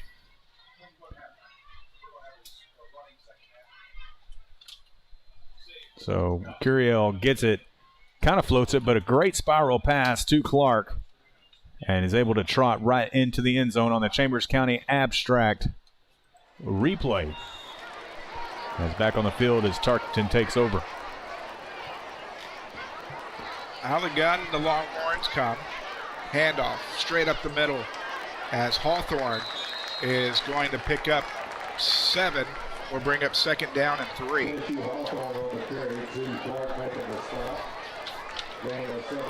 Hawthorne's third carry now for 19 yards.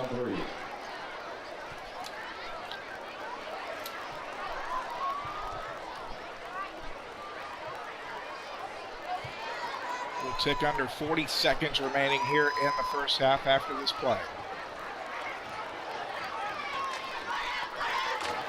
Out of the gun from the near hash. Fakes the handoff, throws it high, and incomplete.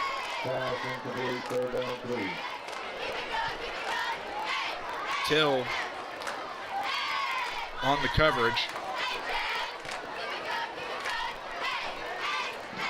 Will bring up third down. The 6th third down of the evening. 1 for 5 so far. Third down and 3 from the Longhorn 32.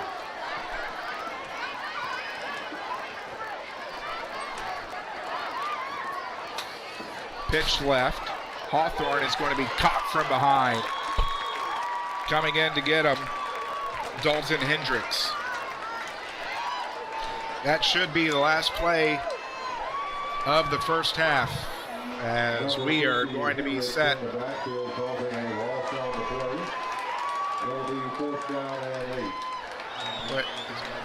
Not sure. The clock has stopped. Looking for a signal here. Okay. As we were saying, that will be the last play of the first half, as we are going to take it to halftime with the Anahuac Panthers leading the Tarkington Longhorns 49-3. Stay tuned to the Title Services Incorporated halftime show as we bring you all of Homecoming 2021's events. Back after this on Anahuac Sports Live.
this evening.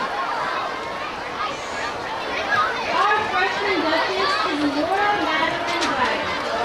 Miss Wagner is the daughter of Dennis and Amy Wagner and the sister of Anahuac graduate Kate Wagner. Miss Wagner is on the freshman volleyball team and the varsity cheer squad. She has studied dance since the age of 2 and is a competitive dancer at the Twin Arts Dance Studio. Miss Wagner was the 2019 Junior Miss Dance of Texas at the Dance Masters of America competition. Miss Wagner's future plans are to continue her dance career and become an interior designer. Miss Wagner's escort in freshman duke is Camden Wilson. Mr. Wilson is the son of Josh and Joanna Wilson. He is the brother of Jordan and Aiden Wilson. Camden plays football, will be playing baseball in the spring, as well as running track. He is a member of the Anahuac Indoor Fishing Team and will be joining the Anahuac shooting team. Camden intends to take dual credit college courses while in high school, and when he graduates, he will go to work in the oil industry, make a ton of money, and raise his family in a small town just like Camden.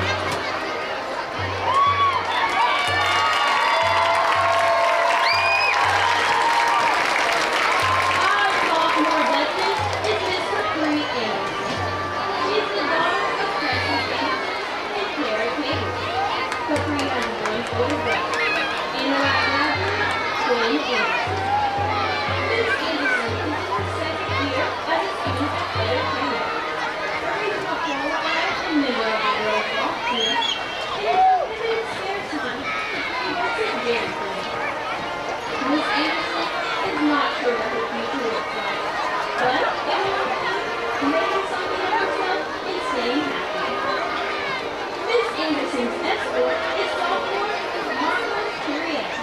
He is the son of Miguel and Ayla Curiel. He is the brother of Tristan, Miguel, Caleb, and DJ. Mr. Curiel is the quarterback for the varsity football team and will be running track and powerlifting in the spring.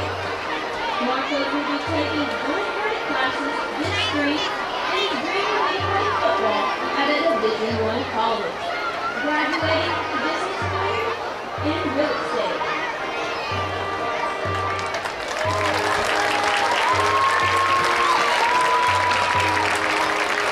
Our junior Duchess is Miss Maggie Stevenson. She is the daughter of Chris and Brent Stevenson. Miss Stevenson has 2 brothers, Chance and Owen. Maggie is currently involved in Leo Club, National Honor Society, and is the secretary of the Anahuac Epic Bay chapter. Miss Stevenson has played on the varsity volleyball team for 2 years and has run varsity track for 2 years. Maggie has also been showing paddle for 10 years. Miss Stevenson's future plans include becoming a third-generation Aggie at Texas A&M, getting her nursing degree, and pursuing her dream of becoming a labor and delivery nurse. Miss Stevenson's escort and junior duke is Mr. Isaiah Gomez. He is the son of Eduardo and Ravisha Gomez. Isaiah is brother to Michaela, Fallon, Elijah, and Jeremiah. Mr. Gomez is a member of the Pride of Anahuac, the varsity football team, cross country, basketball team, soccer, golf, track, and tennis. Off the field, Mr. Gomez also participates in URL academic events and is part of the One Act Plan. He is a member of student council and volunteers with other student organizations on campus. Isaiah's future plans include going to college to major in finance, make music, and becoming a movie star.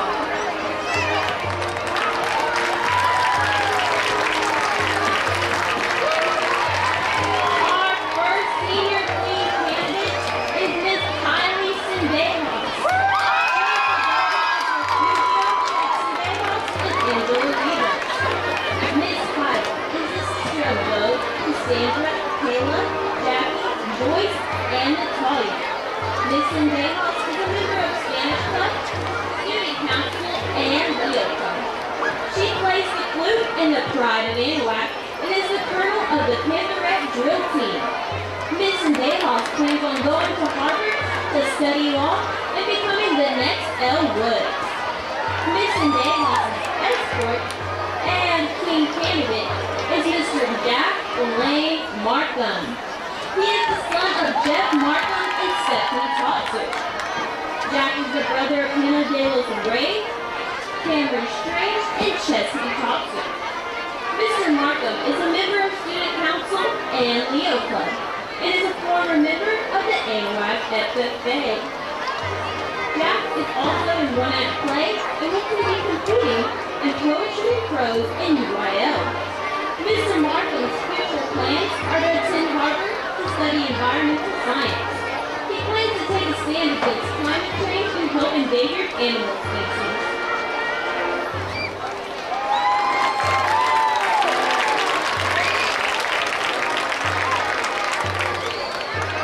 Our second queen candidate is Miss Canyon Cook. She is the daughter of Brian and Christy DeLeo.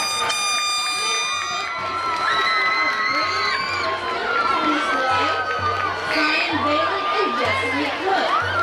Miss Canyon is a varsity cheerleader and is on the tennis team. She has also played soccer and been on the powerlifting team. She is a North Beta and student council. Miss Cook's future plans are to go to college to get a criminal justice degree and become a homicide detective. Miss Cook's escort and king candidate is Mr. Mason Totzer. Mason is the son of Miss Jamie Hill and the son of late Carl Totzer and the son of late Eric Hill. He is the brother to Chesley Totzer, Mally, and Ian Hill. Mason has played football throughout high school and is an avid hunter and fisherman. Mr. Totzer plans to go to college, majoring in business, and starting his own outboard motor business. He also wishes his mom a very happy birthday and says he loves you.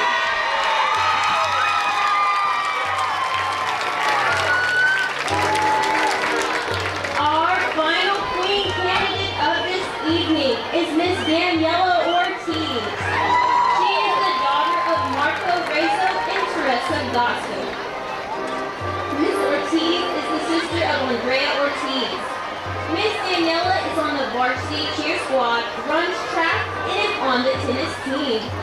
She is secretary for Mu Alpha Theta and in National Honor Society, Student Council, Spanish Club, and Leo Club. She was formerly on the Panther drill team for 2 years and was the most valuable defensive player for 2 years on the soccer team. Ms. Ortiz plans to attend college, go into the medical field, and become a physician's assistant. Ms. Ortiz's escort and king candidate is Mr. Howie Ray Moore III. He is the son of Howie Jr. and Emily Traxler. Howie is brother to Presley and Tate Moore, Lane and Peyton Hoffner, and Ellie Traxler. Mr. Moore has been an FFA officer for 3 years. He is a member of the varsity boys golf team, shows cattle, and is a rice farmer in the summer. Mr. Moore's future plans are to go to Sam Houston University and major in business. He wants to retire early and outlive all of his friends.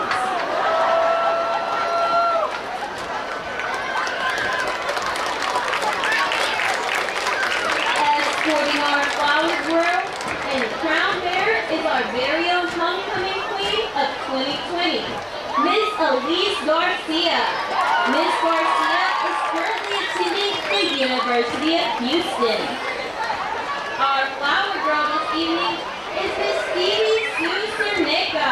She is the kindergarten daughter of Kelly and Allie Cerneca. Stevie has one sister, Aya. Mr. Cerneca loves anything and everything to do with Friday Night Lights. The band, the cheerleaders, football players, especially number 8, and Brett Knapp the Panther. She has so much school spirit. On the other days of the week, Stevie can be found playing with her sisters, cousins, and eating lots of snacks. Miss Stevie loves to talk to people and eat ice cream. So naturally, her future goal is to own her own ice cream truck business, where she can love on people and spread awareness about Williams syndrome. Our crown bearer this evening is Mr. Zane Wendell. He is the kindergarten son of Stephen and Kimberly Wendell. Zane has one brother, Eli. Mr. Zane loves the Houston Astros, and baseball is his favorite sport. He currently plays t-ball and enjoys golfing. He loves going to the ranch and hunting with his dad. His favorite foods are hot dogs, popsicles, and yogurt. Zane loves learning and coloring and loves going to school. In the future, Zane wants to be a Houston Astros player. Now, for the moment we've all been waiting for. The 2021 Homecoming King is Mason Cox.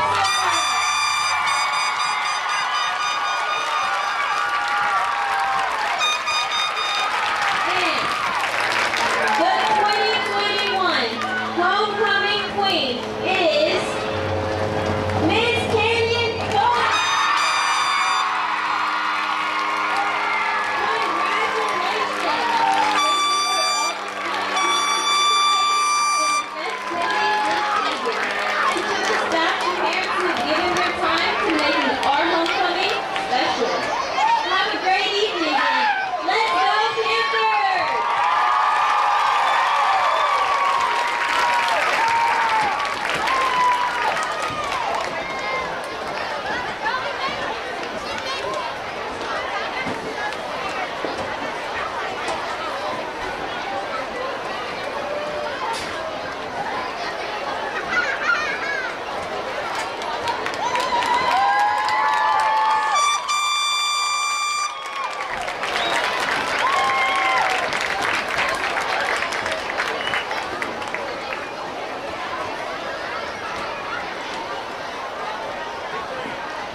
Does your driveway need that long overdue facelift? Or are you just looking to finally get your lot cleared and ready to build something great? Look no further and trust the locally owned and operated professionals at Title Services Incorporated. No need to hire multiple contractors. Title Services does all phases of residential and commercial land clearing, house pads, ponds, dirt and rock delivery, and demolition. Call for a free estimate 409-267-1057 or visit them on Facebook at Title Services Inc.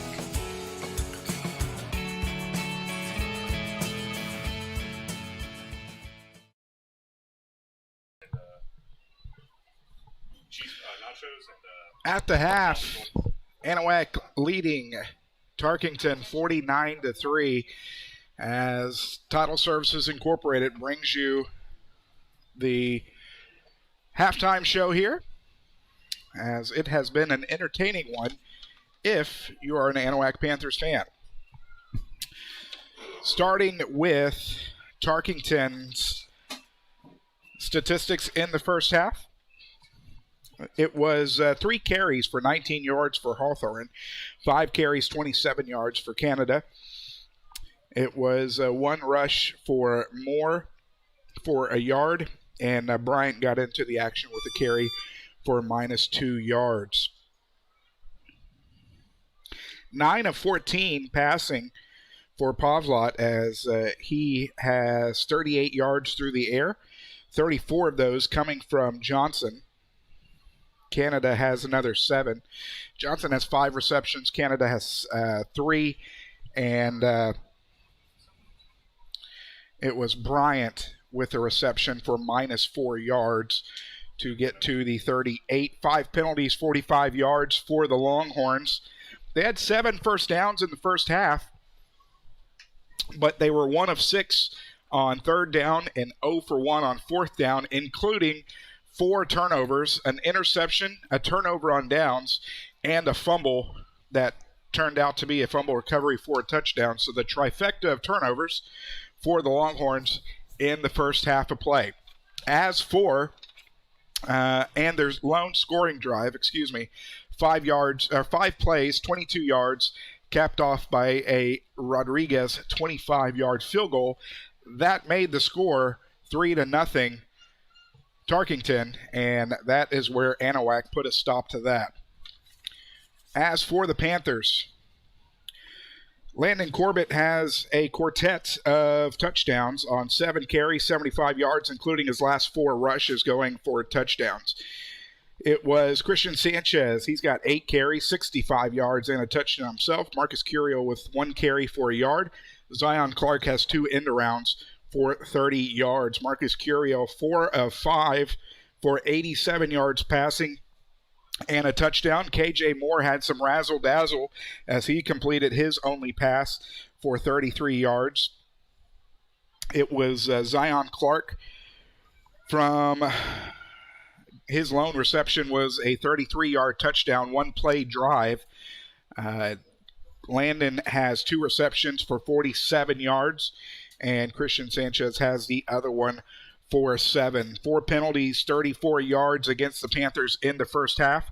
15 first downs, 1 for 2 from third down. No turnovers on the Panthers in the first half. Going over the scoring drives, after Tarkington led 3-0, it was Christian Sanchez punching it in on a toss from 10 yards out. He tacked on his own PAT. That's where Anahuac took the lead 7-3. Following drive, Landon Corbett took a pitch left for 4 yards took 44 seconds off the clock, extended the lead 14-3. The next drive, Corbett, same thing, pitch left from 3 yards out, extended the lead 21-3. You guessed it, Landon Corbett once more straight up Broadway for 22 yards as that extended the lead to 28-3. It was the drive after, 15-yard carry for, once more, Landon Corbett as he that extended the lead to 35-3. On the ensuing play after the kickoff, it was Valencia recovering the fumble in the end zone for a touchdown, extending the lead to 42-3. And then at the end of the half, 1 play, 33 yards. It took 7 seconds off the clock. It was Marcus Curiel to Zion from 33 yards out, extended the lead once more, 49-3, as the Panthers scored on every possession that they had in the first half. Looking at some scores from around the Houston area, you've got College Park on top of Maid Creek, 49-13. Does not make my friend Matt Thomas very happy. Dickinson all over Clear Falls, 28-7.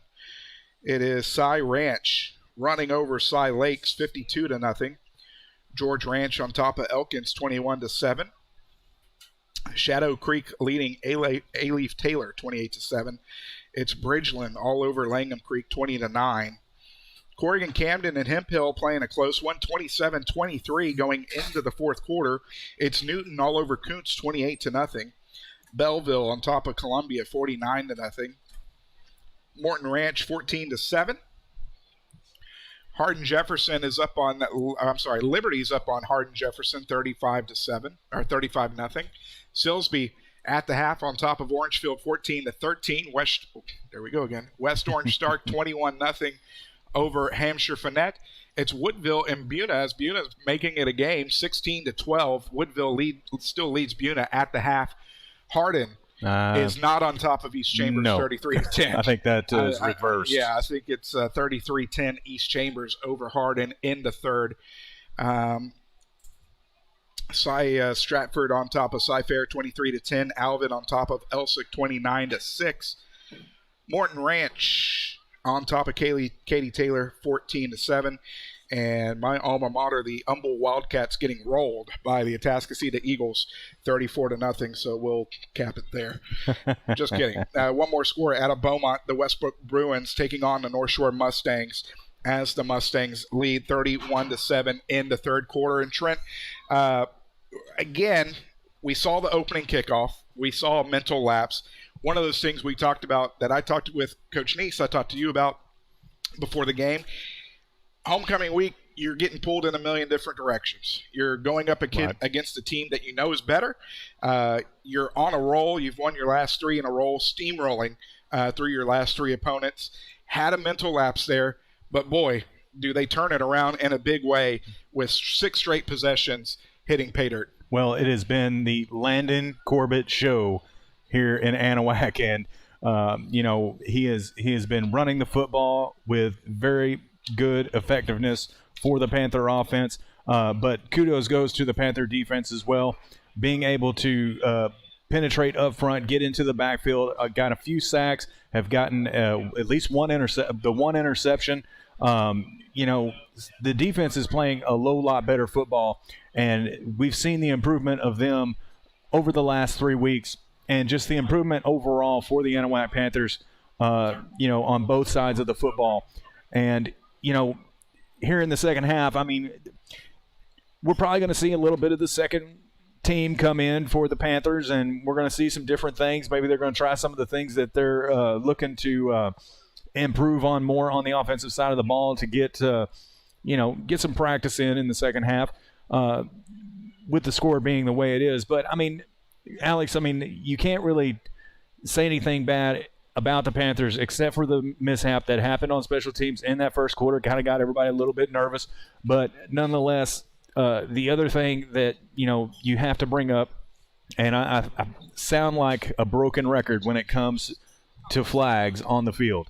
The penalties, not as costly as far as the score is concerned, but if you're looking toward the future, you've got to just limit that. I mean, there's just those boneheaded type mistakes that, as a coach from the sideline, that you just don't want to see, and that's the things that you definitely don't want to see as you get later in the season. It is still early. There's time to correct those type of things, and I'm sure that Coach Neese and his staff have preached it probably more than I have, because I'm sure everybody that on the other end of YouTube is getting tired of me saying that same old thing week in and week out. No, absolutely. And, not looking past Hardin next week, but 2 weeks from tonight, that is one of the main matchups in District 10 3A play, as it is East Chambers that will be invading Anahuac in what could end up being a battle for district if the Panthers keep up the play the way that they've been going.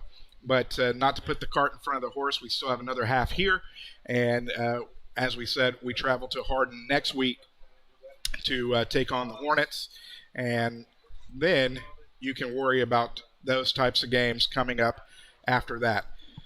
So we're going to take our last break here of the Total Services Incorporated halftime show, and we'll be back with the second half of play. Again, Anahuac leading Tarkington 49-3 back after this on Anahuac Sports Live.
Sanchez has it teed up.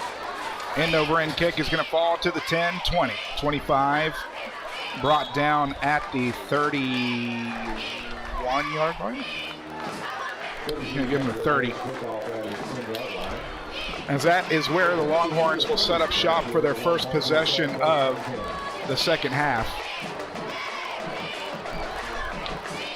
You know, one of the nice things about having this big of a lead, Trent, is you can get a lot of your second string and third string it with some practice coming into to here, which I'm sure head coach Greg Neese would be more than happy to do and give his starters some of the rest. Absolutely. I mean, it's going to get some good time in for these underclassmen, get some experience, and that's what they're definitely going to need going down the stretch of district. And it's a handoff. Flag is going to be blown dead before the play. False start.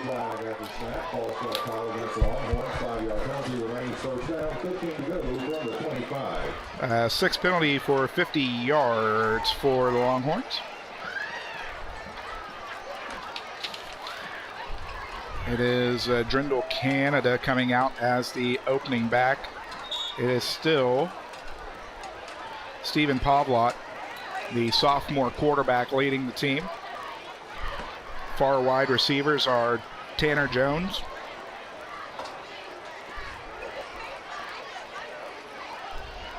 Tanner Johnson, excuse me. To the near side, Presidio Canada straight up Broadway, fighting his way forward. Is going to pick up 4. Second down and 11.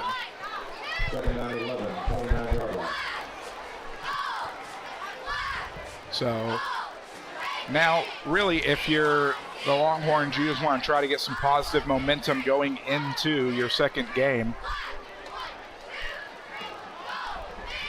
Kept losing it over here. No. Second game of district play. Kind of ran into a buzzsaw tonight as the Panthers, as we've said, have been on fire coming into district play tonight. Wide receiver screen caught at the 15, 30, 35, 40. He's got breakaway speed. 40, 35 will be knocked out of bounds at the 30-yard line. On the best gain of the night for the Tarkington Longhorns there. 40-yard pass and catch.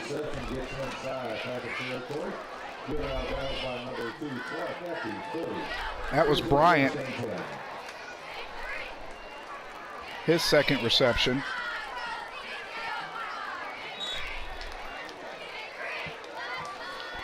$20 more yards for Pavlot gives him 58.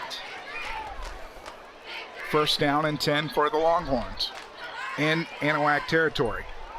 Pitch right, Canada cuts it back, 25. Will go down at about the 23. It'll be a pickup of 7. Well, definitely a group effort there to bring him down. 34 yards on 6 carries for Canada.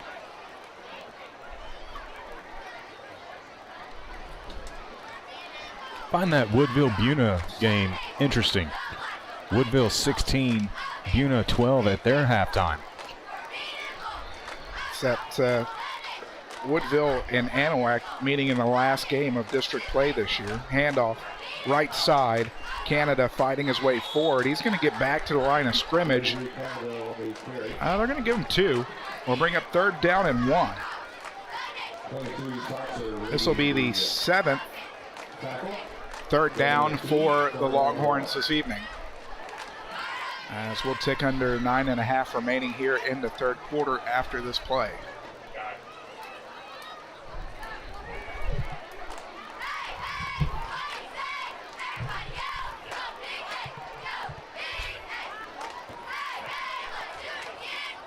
Third down and 1, pistol formation for the Longhorns.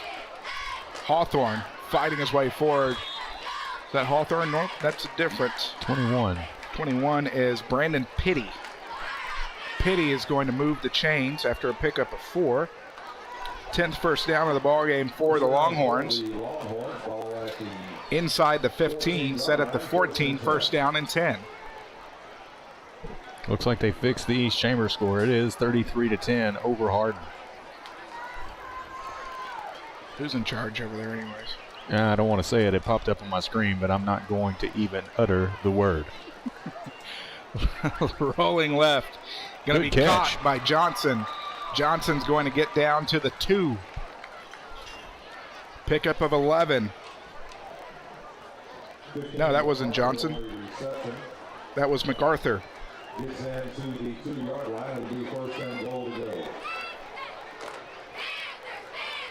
Pavlet now is 70 yards through the air on 16 pass attempts. 11 of 16 for 70 yards. Offset pistol handoff straight up the gut, fighting his way, met at the goal line, does not punch it in. 21 Diddy on the carry. Gain of half a yard. Second down, goal to go. So give Pitty a yard, 2 carries, 5 yards from the goal line. Second down and goal.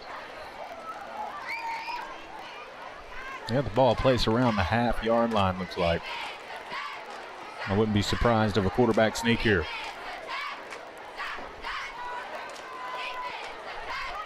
Hustling off the field. Got it in time.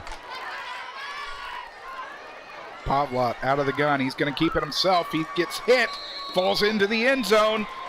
Touchdown, Longhorns.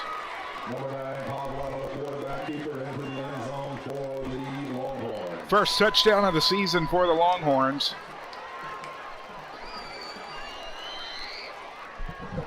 49-9 now with the Panthers still in charge. 2021 homecoming.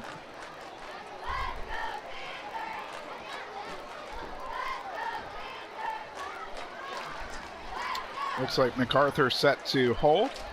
Rodriguez will handle the PAT. High snap, put down, kick is up, kick is good.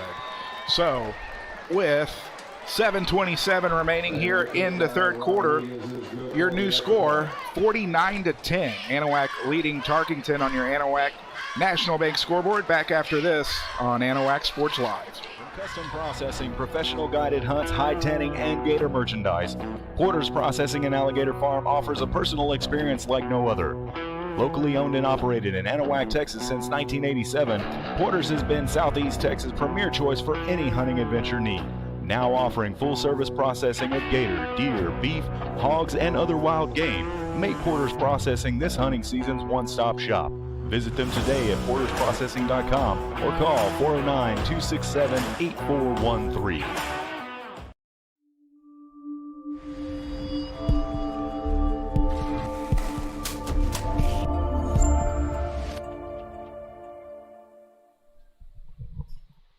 And don't forget about our giveaway sponsored by JV Designs. All you got to do is share the video link on Facebook, retweet it on Twitter, or go over to the Instagram page. And also, all you have to do is follow us on our brand new TikTok page to have a chance to enter and win one of 2 APT t-shirts or rally towels courtesy of JV Designs and Anahuac Sports Live.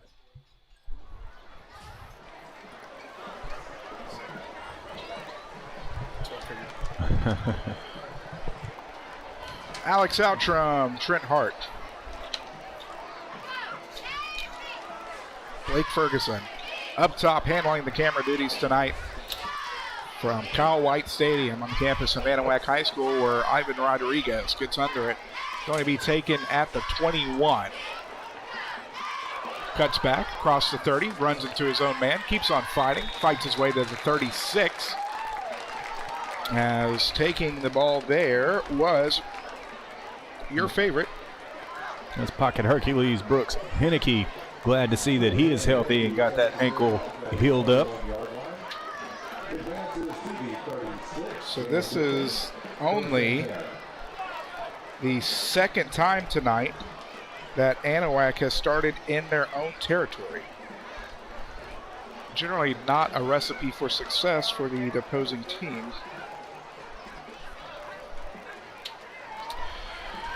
It is Curiel who will come out under center.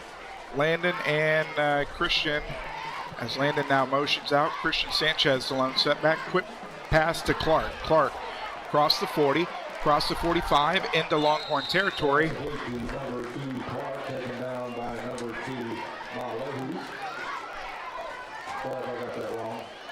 19-yard pass and catch. As guy sending out apologies. Sounds like me. 106 yards passing for Curiel. 52 receiving for Clark. Pitch right side. Sanchez cuts it back. 40, 35. And it's going to be a foot race to the end zone. And Sanchez is going to win that foot race from 46 yards out.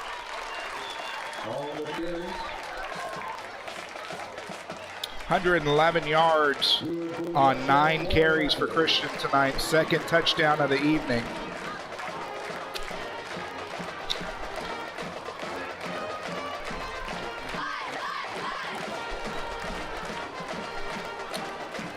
Two plays to take it to pay dirt.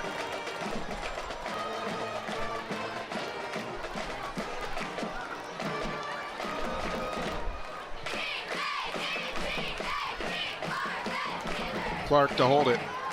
Low snap. Kick is up, and kick is good. So with 6:52 remaining here in the third quarter, the Panthers have extended their lead back out to 46 as Anahuac leads Tarkington 56-10. Back after this on Anahuac Sports Live. Anahuac Sports Live is brought to you in part by Hillary Auto, insurance agent with Texas Farm Bureau. Porter's Wild Game Processing and Alligator Farm. Title Services Incorporated. Anahuac National Bank, member FDIC. Chambers County Abstract Company. Third Coast Integrated Martial Arts. Turn 2 Specialty Companies. And Wilcox Drug Store in Anahuac. 46. Close. Ladies and gentlemen, don't forget to donate to the channel tonight, and all of our donations from this week will be going back to the Pride of Anahuac Marching Band as they prepare for their contest here in less than a month. Donations of $10 or more will get a free AP Rally Towel. All you got to do is scan the QR codes on your screen or visit us on Venmo at AnahuacSportsLive or on CashApp, $ Anahuac Sports Live, and all of those links are in the description below on the YouTube video. Sanchez set to get under it as it is going to fall at the 12, across the 20, 25, down to the 31. And that is where Tarkington will set up shop for their second possession here of the second half.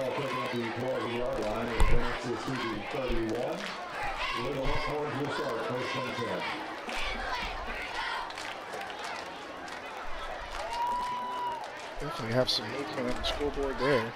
Woodville now up on Buna, 24-12. East Chambers officially rolling hard at 40-10. And Liberty beating Hardin Jefferson 42-0. Pass is going to fall incomplete. It was tipped at the line of scrimmage. Last drive for the Panthers. 2 plays, 64 yards. It took all of 35 seconds for Christian Sanchez to rumble 46 yards to pay dirt. He tacked on his own PAT and extended the lead 56-10 on your Anahuac National Bank scoreboard. Want to thank JV Designs for their sponsorship of the third quarter. Pitch left. Hawthorne is going to get knocked out of bounds. There's a flag. Sure, we can expect holding. Screen clinic, sublimation, vinyl embroidery, banners, yard signs, and more. 281-917-1834 JV Designs. Let them know for all your needs. I want to thank Natalie Vargas at JV Designs. Made our official Anahuac Sports Live polos, and they are great.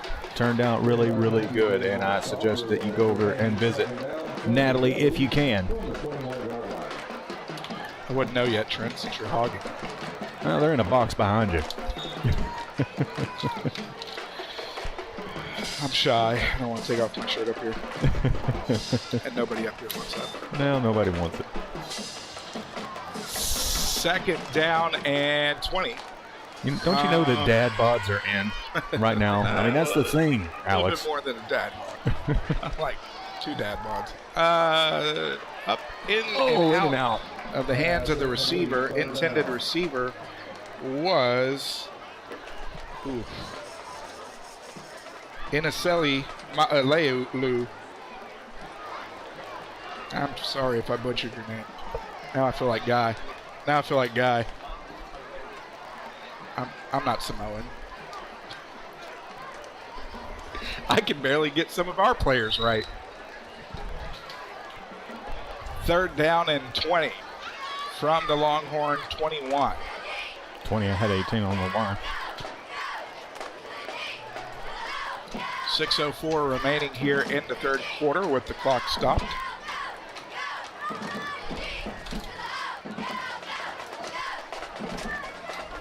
Out of the gun, Poplot sets back, looking downfield, is going to be broken up. Zion Clark on the deflection will bring up fourth down. Shout out to the Anahuac Middle School cheerleaders who is taking care of the cheering down on the track for the third quarter of homecoming. Doing a great job down there. Great showing tonight for homecoming. The home side stands are filled, and the Anahuac faithful showing up in force. And we want to encourage everybody to travel to Hardin next week. Anahuac Sports Live will be there, but the guys would very much appreciate to see those fans and those stands as well. Punt is going to be taken from the 49. KJ Moore across the 45, breaks the corner, 35-30, cuts it back, is going to be taken out of bounds at the 27-yard line.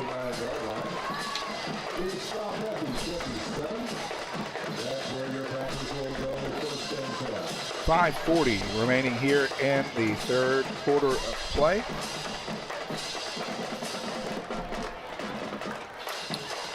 We'll see if we get some of the backups in here.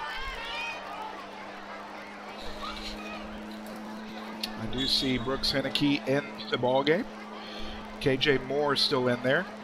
Here comes Curiel coming in. Henneke is the lone setback. Wide receiver to the near side's Isaiah Gomez. Pitch right, Henneke.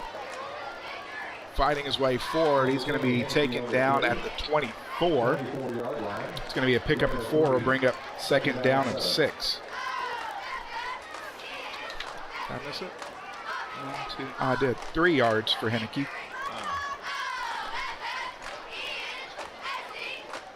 Second down and 7 from the 24. Sure, we're going to get a steady diet of rushing here, probably for the rest of the ball game. 2 backs now. Another back checking in. Delo. Thomas Delo. Pitch left. Henneke right up the middle. Stutter step and gets through. Going to be a pickup of 6 to bring up third down and 1. A good little shimmy shake there by the Pocket Hercules to find the hole. Only the third down of the ballgame, Trent, for the Panthers. Wow. 1 for 2 so far this evening. Third down and 1 inside the red zone of the Longhorns from the 18.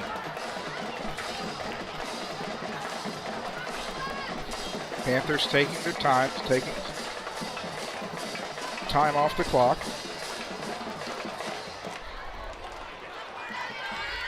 Well, this one's definitely going to Delo.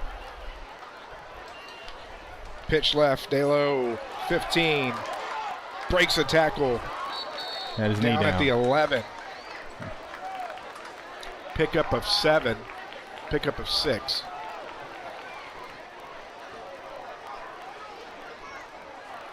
move the chains. 15 first downs now. Actually, I made a mistake. 16 first downs for the Panthers tonight.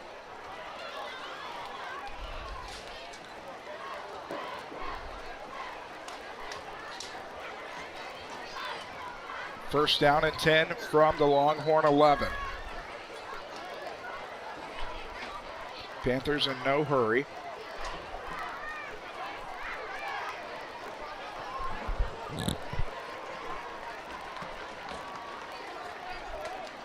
Curio under centers. Two backs, Henneke and DeLeo. Pitch is going to go straight up Broadway. He would pick up a 2. Second carry, 8 yards. Second down, 8 from the 9-yard line.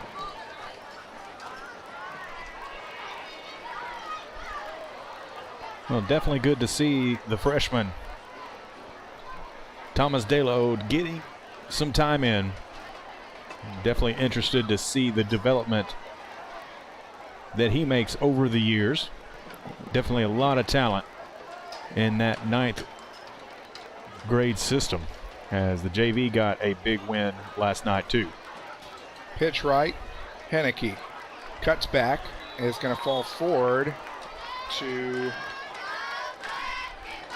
see if they give him the 6.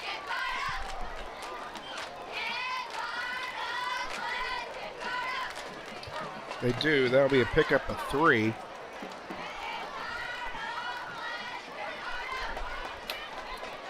Third down. And they have it marked. That's at the 6. It is at the 6. So third down and 5. I do need some new glasses. There's an optometrist that'd like to sponsor our broadcast. Please reach out to Trent. Well, there's still plenty of time if you want to get a sponsorship and some advertising in on Anahuac Sports Live. Two backs. Curiel sets back, floats it up, has a receiver. Gomez, touchdown. From 6 yards out, Curiel to Gomez. Curiel's second touchdown through the air.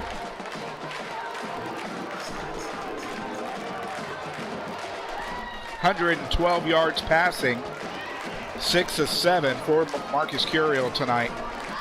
Gomez's first catch of the evening for the touchdown. Christian Sanchez is going to have to ice down his kicking leg tonight. Definitely getting some work in. Snap back.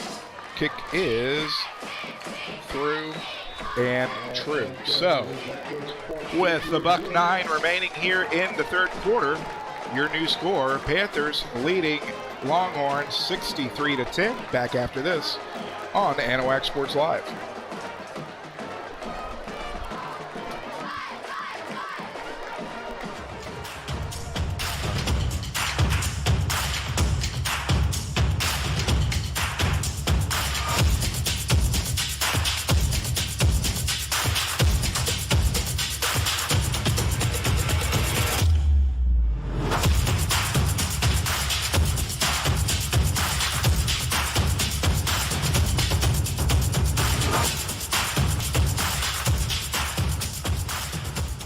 About shopping local, how about banking local? Since 1976, Anahuac National Bank is the only locally owned and operated bank in Chambers County. We know you see Anahuac National Bank folks out in the community supporting our schools, veterans, and nonprofits. Why not bank where you live? These experienced banking professionals understand local businesses and the housing market. Visit online today at anbank.net, member FDIC, equal housing lender.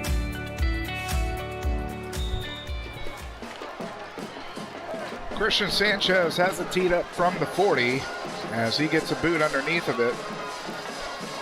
Taken at the 5 across the 15-20. Being met there and tackled is where the Longhorns will set up shop. It looks like Woodville has all but put nails in the coffin in Buna. I was thinking it was going to be a little bit more interesting that as it was closer at halftime. But no surprise there as the Woodville Eagles are taking care of business on their first district game of 2021.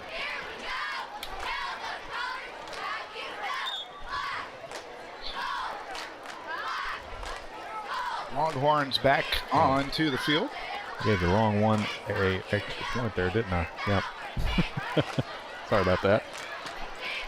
Out of the gun, sets back, looking downfield, throws it up, has a man, and it's going to be intercepted. Intercepted by Javion West as he's looking to bring it back. He's going to be tackled at the 42. We'll see what the flag is. Well, the flag came in after the interception, so I believe that it will stand. Maybe a block in the back on the return. Got a little overzealous on the turnover. Fourth turnover of the evening for the Longhorns. Second interception.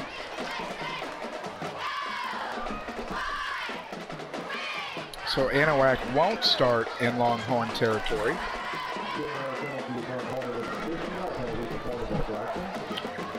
So from their 43, with 44 seconds remaining here in the third quarter. It'd be nice of me to give Tarkington's timeouts back to him too, wouldn't it? There we go. Probably not going to use them. I'm sorry. First down and 10. First down and 10 for the Panthers from their own 43. Fake the pitch. Straight up Broadway. Across the 40. 30. Breaks a tackle. 25. Finally being brought down from behind. Hector Sierra.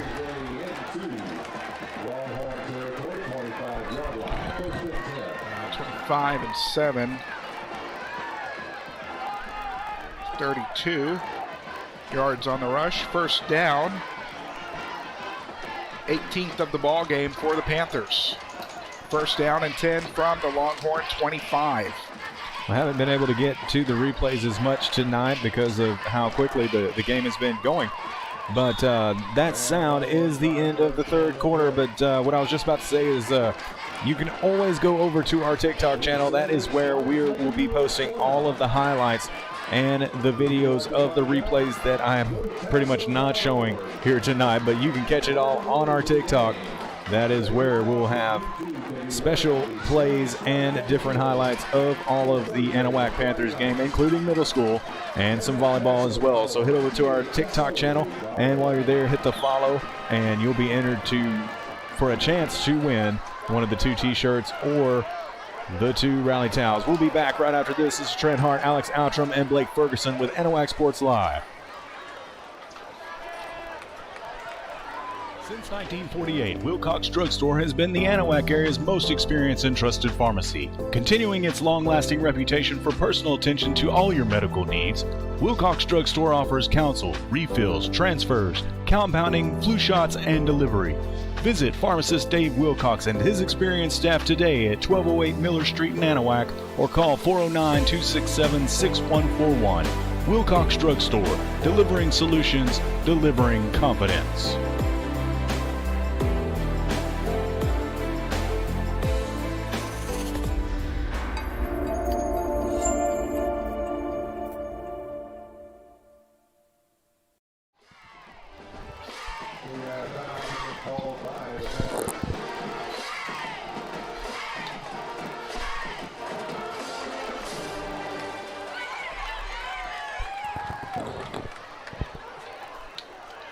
Trent Hart, Alex Outram, Blake Ferguson back for the 4th and final quarter here at Kyle White Stadium in Anahuac, where the Panthers are leading over the Longhorns 63-10 on the Anahuac National Bank scoreboard.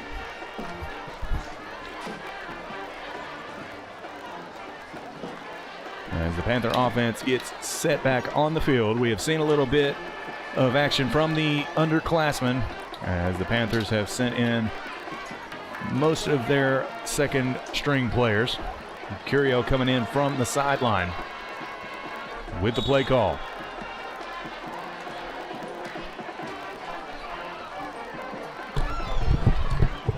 Curiel under center, pitch right to Henneke. Henneke across the 25, 20, 15, has some room, fights forward down to the 11. That wasn't Henneke. It was Hector Sierra on the carry. Sierra. I had the 3. Well, I guess Henneke's 20. I just missed it. It was the chicken sandwich. I don't blame that. Nothing like Raising Cane's. That play was crispy, like Raising Cane's chicken. And speaking of Raising Cane's, if you haven't had a chance to visit the Baytown location, do so. And what is your location there, Alex? Wallaceville Road at Beltway 8. If you ever find yourself in North Shore, please come see us. Go check out Cane's Chicken Fingers, Cane's One Love. That's right. That's twice now that we've given that One Love. Just FYI. That is. I brought a lot of One Love last week. And we greatly appreciate that. Giving us dinner last week was Cane's. First down and 11. Ball on the turf. Curiel jumps on it. It's going to be a loss of 5. We'll bring up second down and 15 from the 16.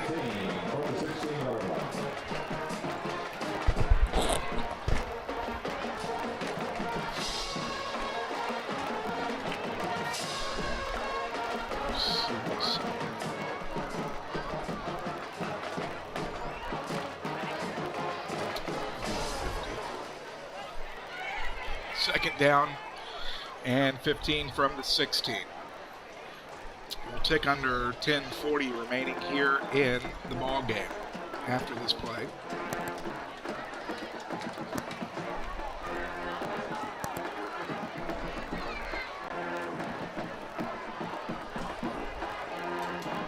Pitch left. Breaks a tackle.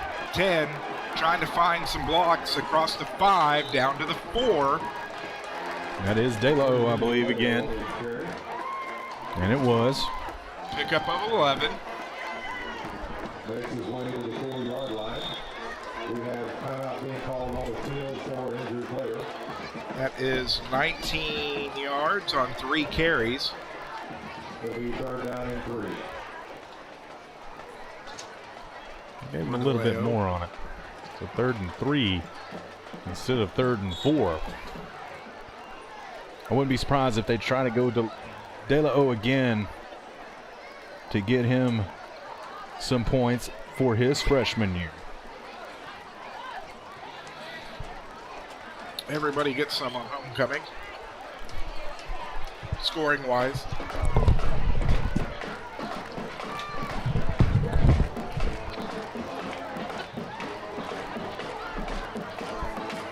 Third down and 4. Curiel under center.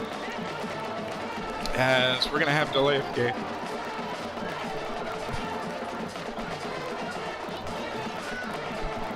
That is 5th penalty of the ball game from 39 yards. It's for taking that a different direction. 9:34 remaining here in the ball game. 3rd down and 8 now.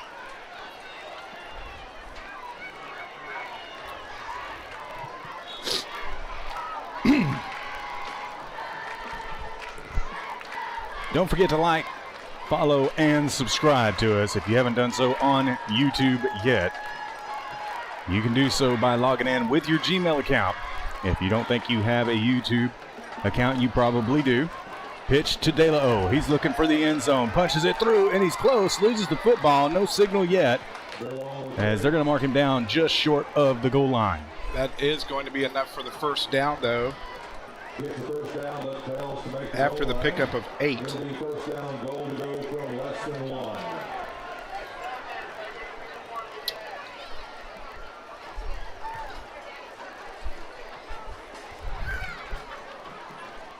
Shout out to the makeshift chain gang that we got here tonight. Nestor Hernandez and David Hatfield down there stepping in. Appreciate those guys. Wholesale changes coming in for the Panthers as Sanchez is set to The classic field goal first down maneuver. Looks like they're probably going to take another delay of game here. 6 penalties for 44 yards. Panthers have really deployed their secret weapon of kicking field goals on first down this year. Well, it's the second time we've seen it this year. It's unsuspected and keeps the other team on their toes. So spot will be at the 12 as Sanchez is attempting a 22-yard field goal. The kick is up and good. So with 8:02 remaining, it's okay. No one's mad at you. With 8 minutes remaining here in the ball game, the Panthers have extended their lead 66-10. Back after this on Anahuac Sports Live. Good grief.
Clark is going to get under the kickoff as it's going to bounce off of the Longhorn receiver. Longhorns will set up shop from their own 35-yard line here with 7:59 remaining in the ballgame. So, a little comment that they couldn't see the Newton-Kuntz game in the far right corner. Newton all over Kuntz, 44-3 in the fourth quarter. East Chambers and Hardin has gone final, 47-10. East Chambers making short work of the Hardin Hornets, who the Panthers will see next week. We will be there in Hardin, so be sure to be looking out for that next Friday night. We'll also be covering the JV game Thursday night. Handoff right side. Canada trapped behind the line of scrimmage. He's being chased down by a host of Panthers and will finally be brought to rest after a 7-yard loss. There's a flag on the play. We'll see what it is.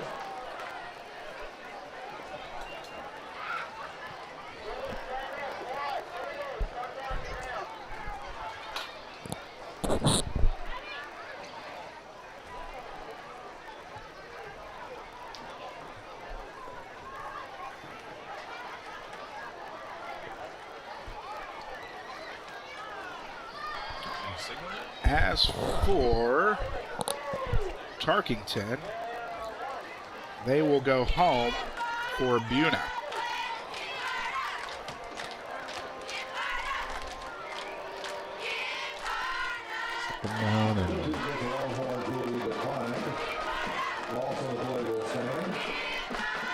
Loss of 7 on the play for Canada. Second down and 17. 18. Loss of 8.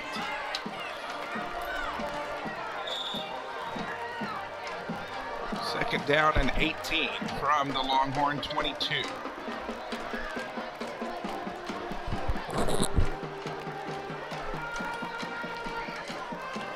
Sets back, looks left, throws right, wide receiver screen, across the 25, across the 30, will reach for the 31.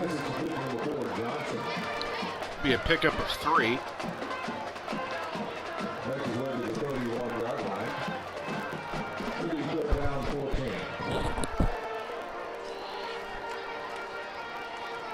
4. Obviously, Guy has better glasses than I do.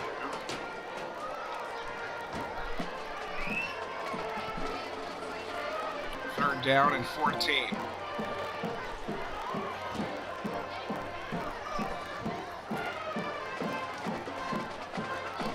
Defensive players breaking it down on the field, listening to the pride of Anahuac.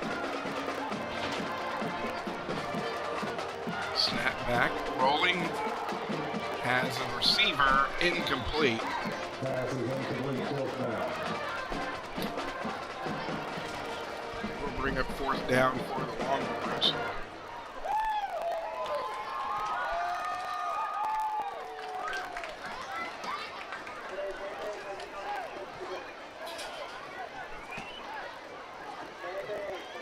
It does appear that they will be punting.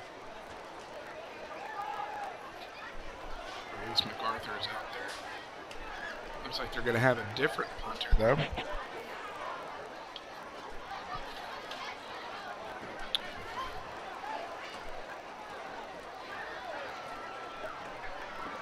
We'll just call him Bryant. How about that? So we don't mess up the last name. Actually, it is in Inaselli.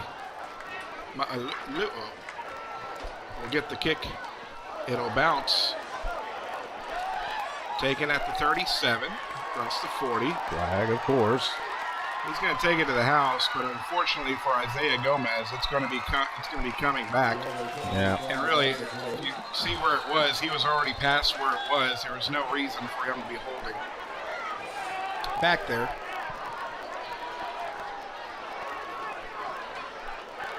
Well, some of these underclassmen learning as they go. We'll see what the penalty flag calls for.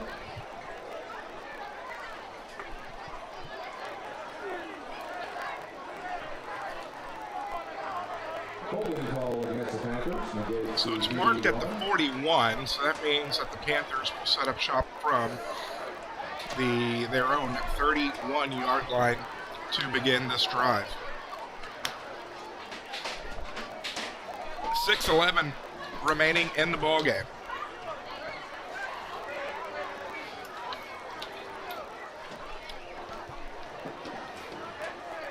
The 10-yard penalty puts the Panthers back at their own 31-yard line, setting up for a 1st and 10.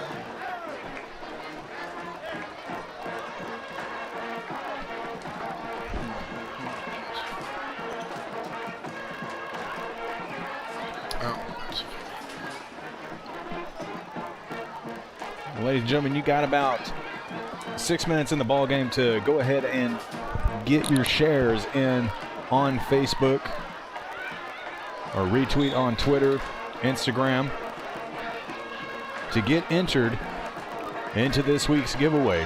You also still have time to go and follow us on our brand new TikTok channel, and you'll have up until midnight tonight to go over to TikTok and follow us over there, and we'll try to do our drawing either tomorrow or Sunday. Pocket Hercules on the carry. Great block there by number 6, Javian West. Pickup of 6 on the carry. For Henneke, that is 4 carries, 18 yards. Bring up 2nd down and 4.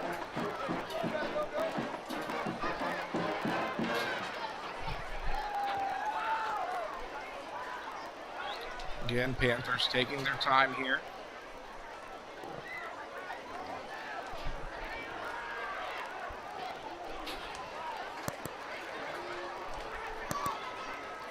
Show you like us and subscribe to notifications. Curiel under center. Handoff. Henneke, right side. Stutters. Gets to the 40. Pick up 3, brings up 3rd down and 1. Well, if Henneke would have cut inside, he'd have had all but green, as he had a good hole up there, just didn't quite see it, trying to get to the outside of the numbers.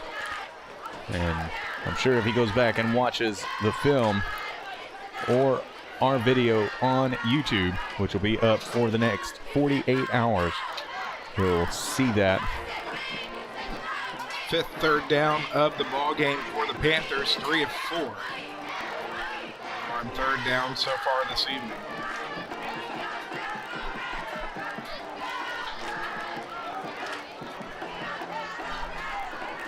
It's going to be offsides. Handoff straight up the gut is Henneke, as he is going to pick up 5 and will move the chains.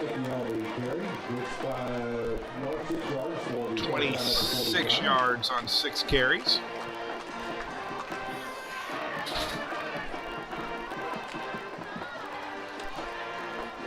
First down and 10 from the Panther 45.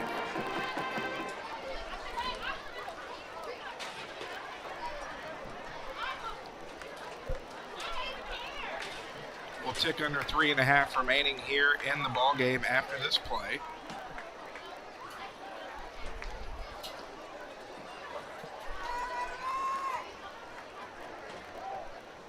Trying to get an update from the volleyball in East Chambers as the handoff is up the middle to De La O. Doesn't get much on the play, but it looks like the JV did win. Looking for a varsity update. De La O, 5 carries, 29 yards.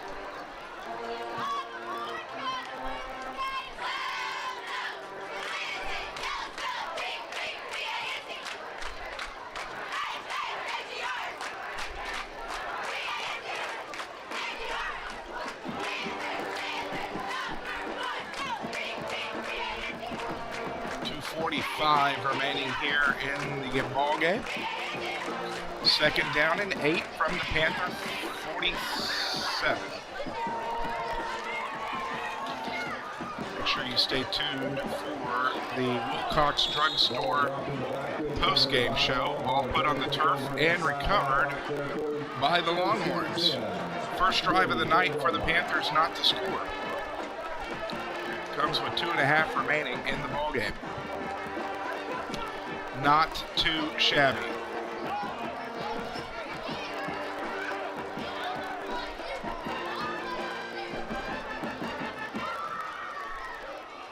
Haven't seen an update from the varsity volleyball game that was in East Chambers yet, and we apologize we weren't able to cover that here tonight. Had some unforeseen circumstances come up, but we will definitely try to get back on track with Lady Panther volleyball next week. Handoff straight up the gut. That went to Moore. His second carry for 3 yards. Second down and 8 from the Panthers 42.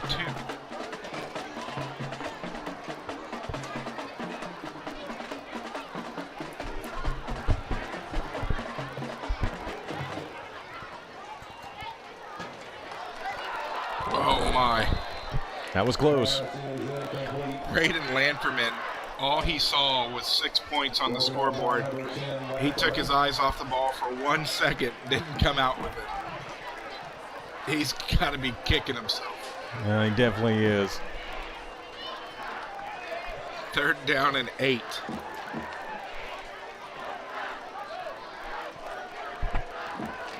Boy, that's one of the easiest pick sixes you can get. Third and 8 from the 42. Fakes the handoff. Throw is going to be a bit high. Incomplete. Will bring up 4th down. Tarkington 1 of 9 on third downs this evening. And probably going to go for it here on 4th. Well, this will most likely be the last play of the game. We are under a minute now. Well, I say last play. Probably not. High snap, handoff straight up the gut to Moore. He's going to get 2, but he's not going to get the first down. So one knee will do it.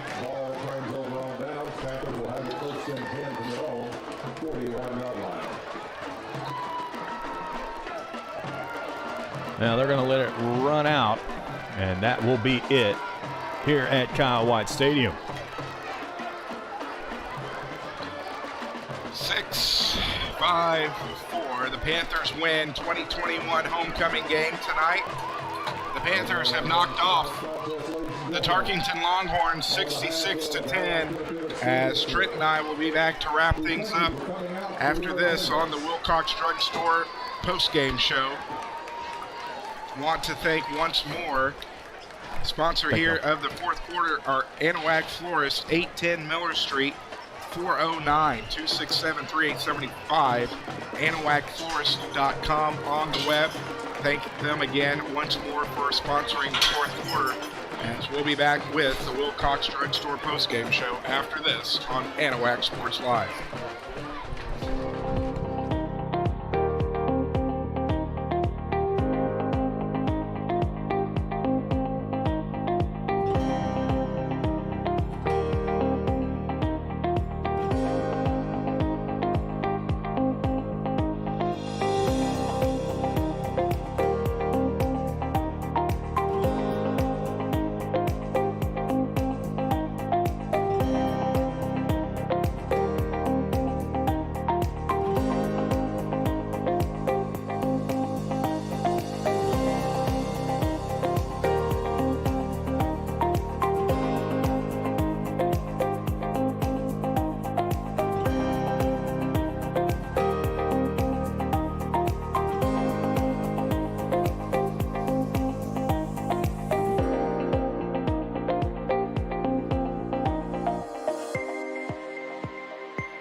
Welcome back to the Wilcox Drug Store and Turn 2 Specialty Companies postgame show. Been nice if I got that right on my sheet, wouldn't it? Alex Outram, Trent Hart, Blake Ferguson back here from Kyle White Stadium, where we have gone final. The Anahuac Panthers have defeated the Tarkington Longhorns 66-10. And looking at the stats as we have them, first for the Tarkington Longhorns, we had Hawthorne with 3 rushes for 19 yards. Canada, 8 rushes for 28. Pavlot, 4 rushes for -2 yards. Moore had 3 rushes for 5. Bryant had 1 rush for -2, and Pitty had 2 for 5. Pavlot through the air, 12 of 23 for 70 yards. 12 of 23 for 74 yards through the air. Johnson, the leading receiver, 5 receptions for 34 yards. Canada had 3 for 7. Bryant had 2 for 16, and MacArthur had 1 for 12. The Longhorns had 6 penalties for 50 yards on the evening. They were 1 of 9 on third down, 0 for 2 on fourth down after that last play. They had 12 first downs on the evening.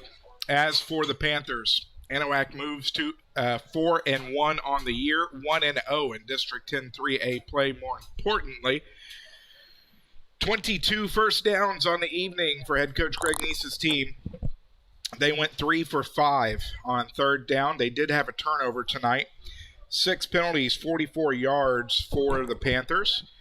Landon Corbett had 7 rushes for 75 yards. He also had 4 touchdowns. It was 9 rushes for 111 yards for Christian Sanchez, as he had 2 touchdowns. Marcus Curiel had 2 rushes for -4. Zion Clark had 2 end-arounds for 30 yards. Brooks Henneke had 6 rushes for 26. Thomas DeLeo, 5 rushes, 29 yards, and Hector Sierra, 2 rushes for 50 yards passing. It was 6 of 7 for 112 yards through the air for Marcus Curiel. He had 2 touchdowns. KJ Moore had the razzle-dazzle play in the first quarter where he threw for 33 yards to Zion Clark, 52 yards receiving. When he threw for 33 yards to Landon Corbett. Zion Clark was the leading receiver yardage-wise, 2 receptions, 52 yards, and a touchdown. Landon Corbett had 2 receptions for 40 yards. Christian Sanchez had a reception for 7, and Isaiah Gomez had a reception for 6 yards and a touchdown. As for the second half scoring drives, it was a 46-yard Christian Sanchez rush that moved the score to 56-10. It was Curiel to Gomez for 6 yards to make it 63-10. And Christian Sanchez tacked on a 24-yard field goal to make it 66-10, which was your final on your Anahuac National Bank scoreboard. And Trent, I tell you what, head coach Greg Neese is on to something this year. We saw the improvement last year, year over year, and it has grown leaps and bounds coming into this year. Well, some excitement in the air here in Anahuac, and there should be, Alex. I mean, there's definitely something special happening with this particular team. Kind of started off slow as we got in that first game and the scrimmages that we saw before the season got started, but it looks like everything is starting to come together, even though it is still early. The running game for the Anahuac Panthers is, as good as you're going to see, especially in the district that we're in.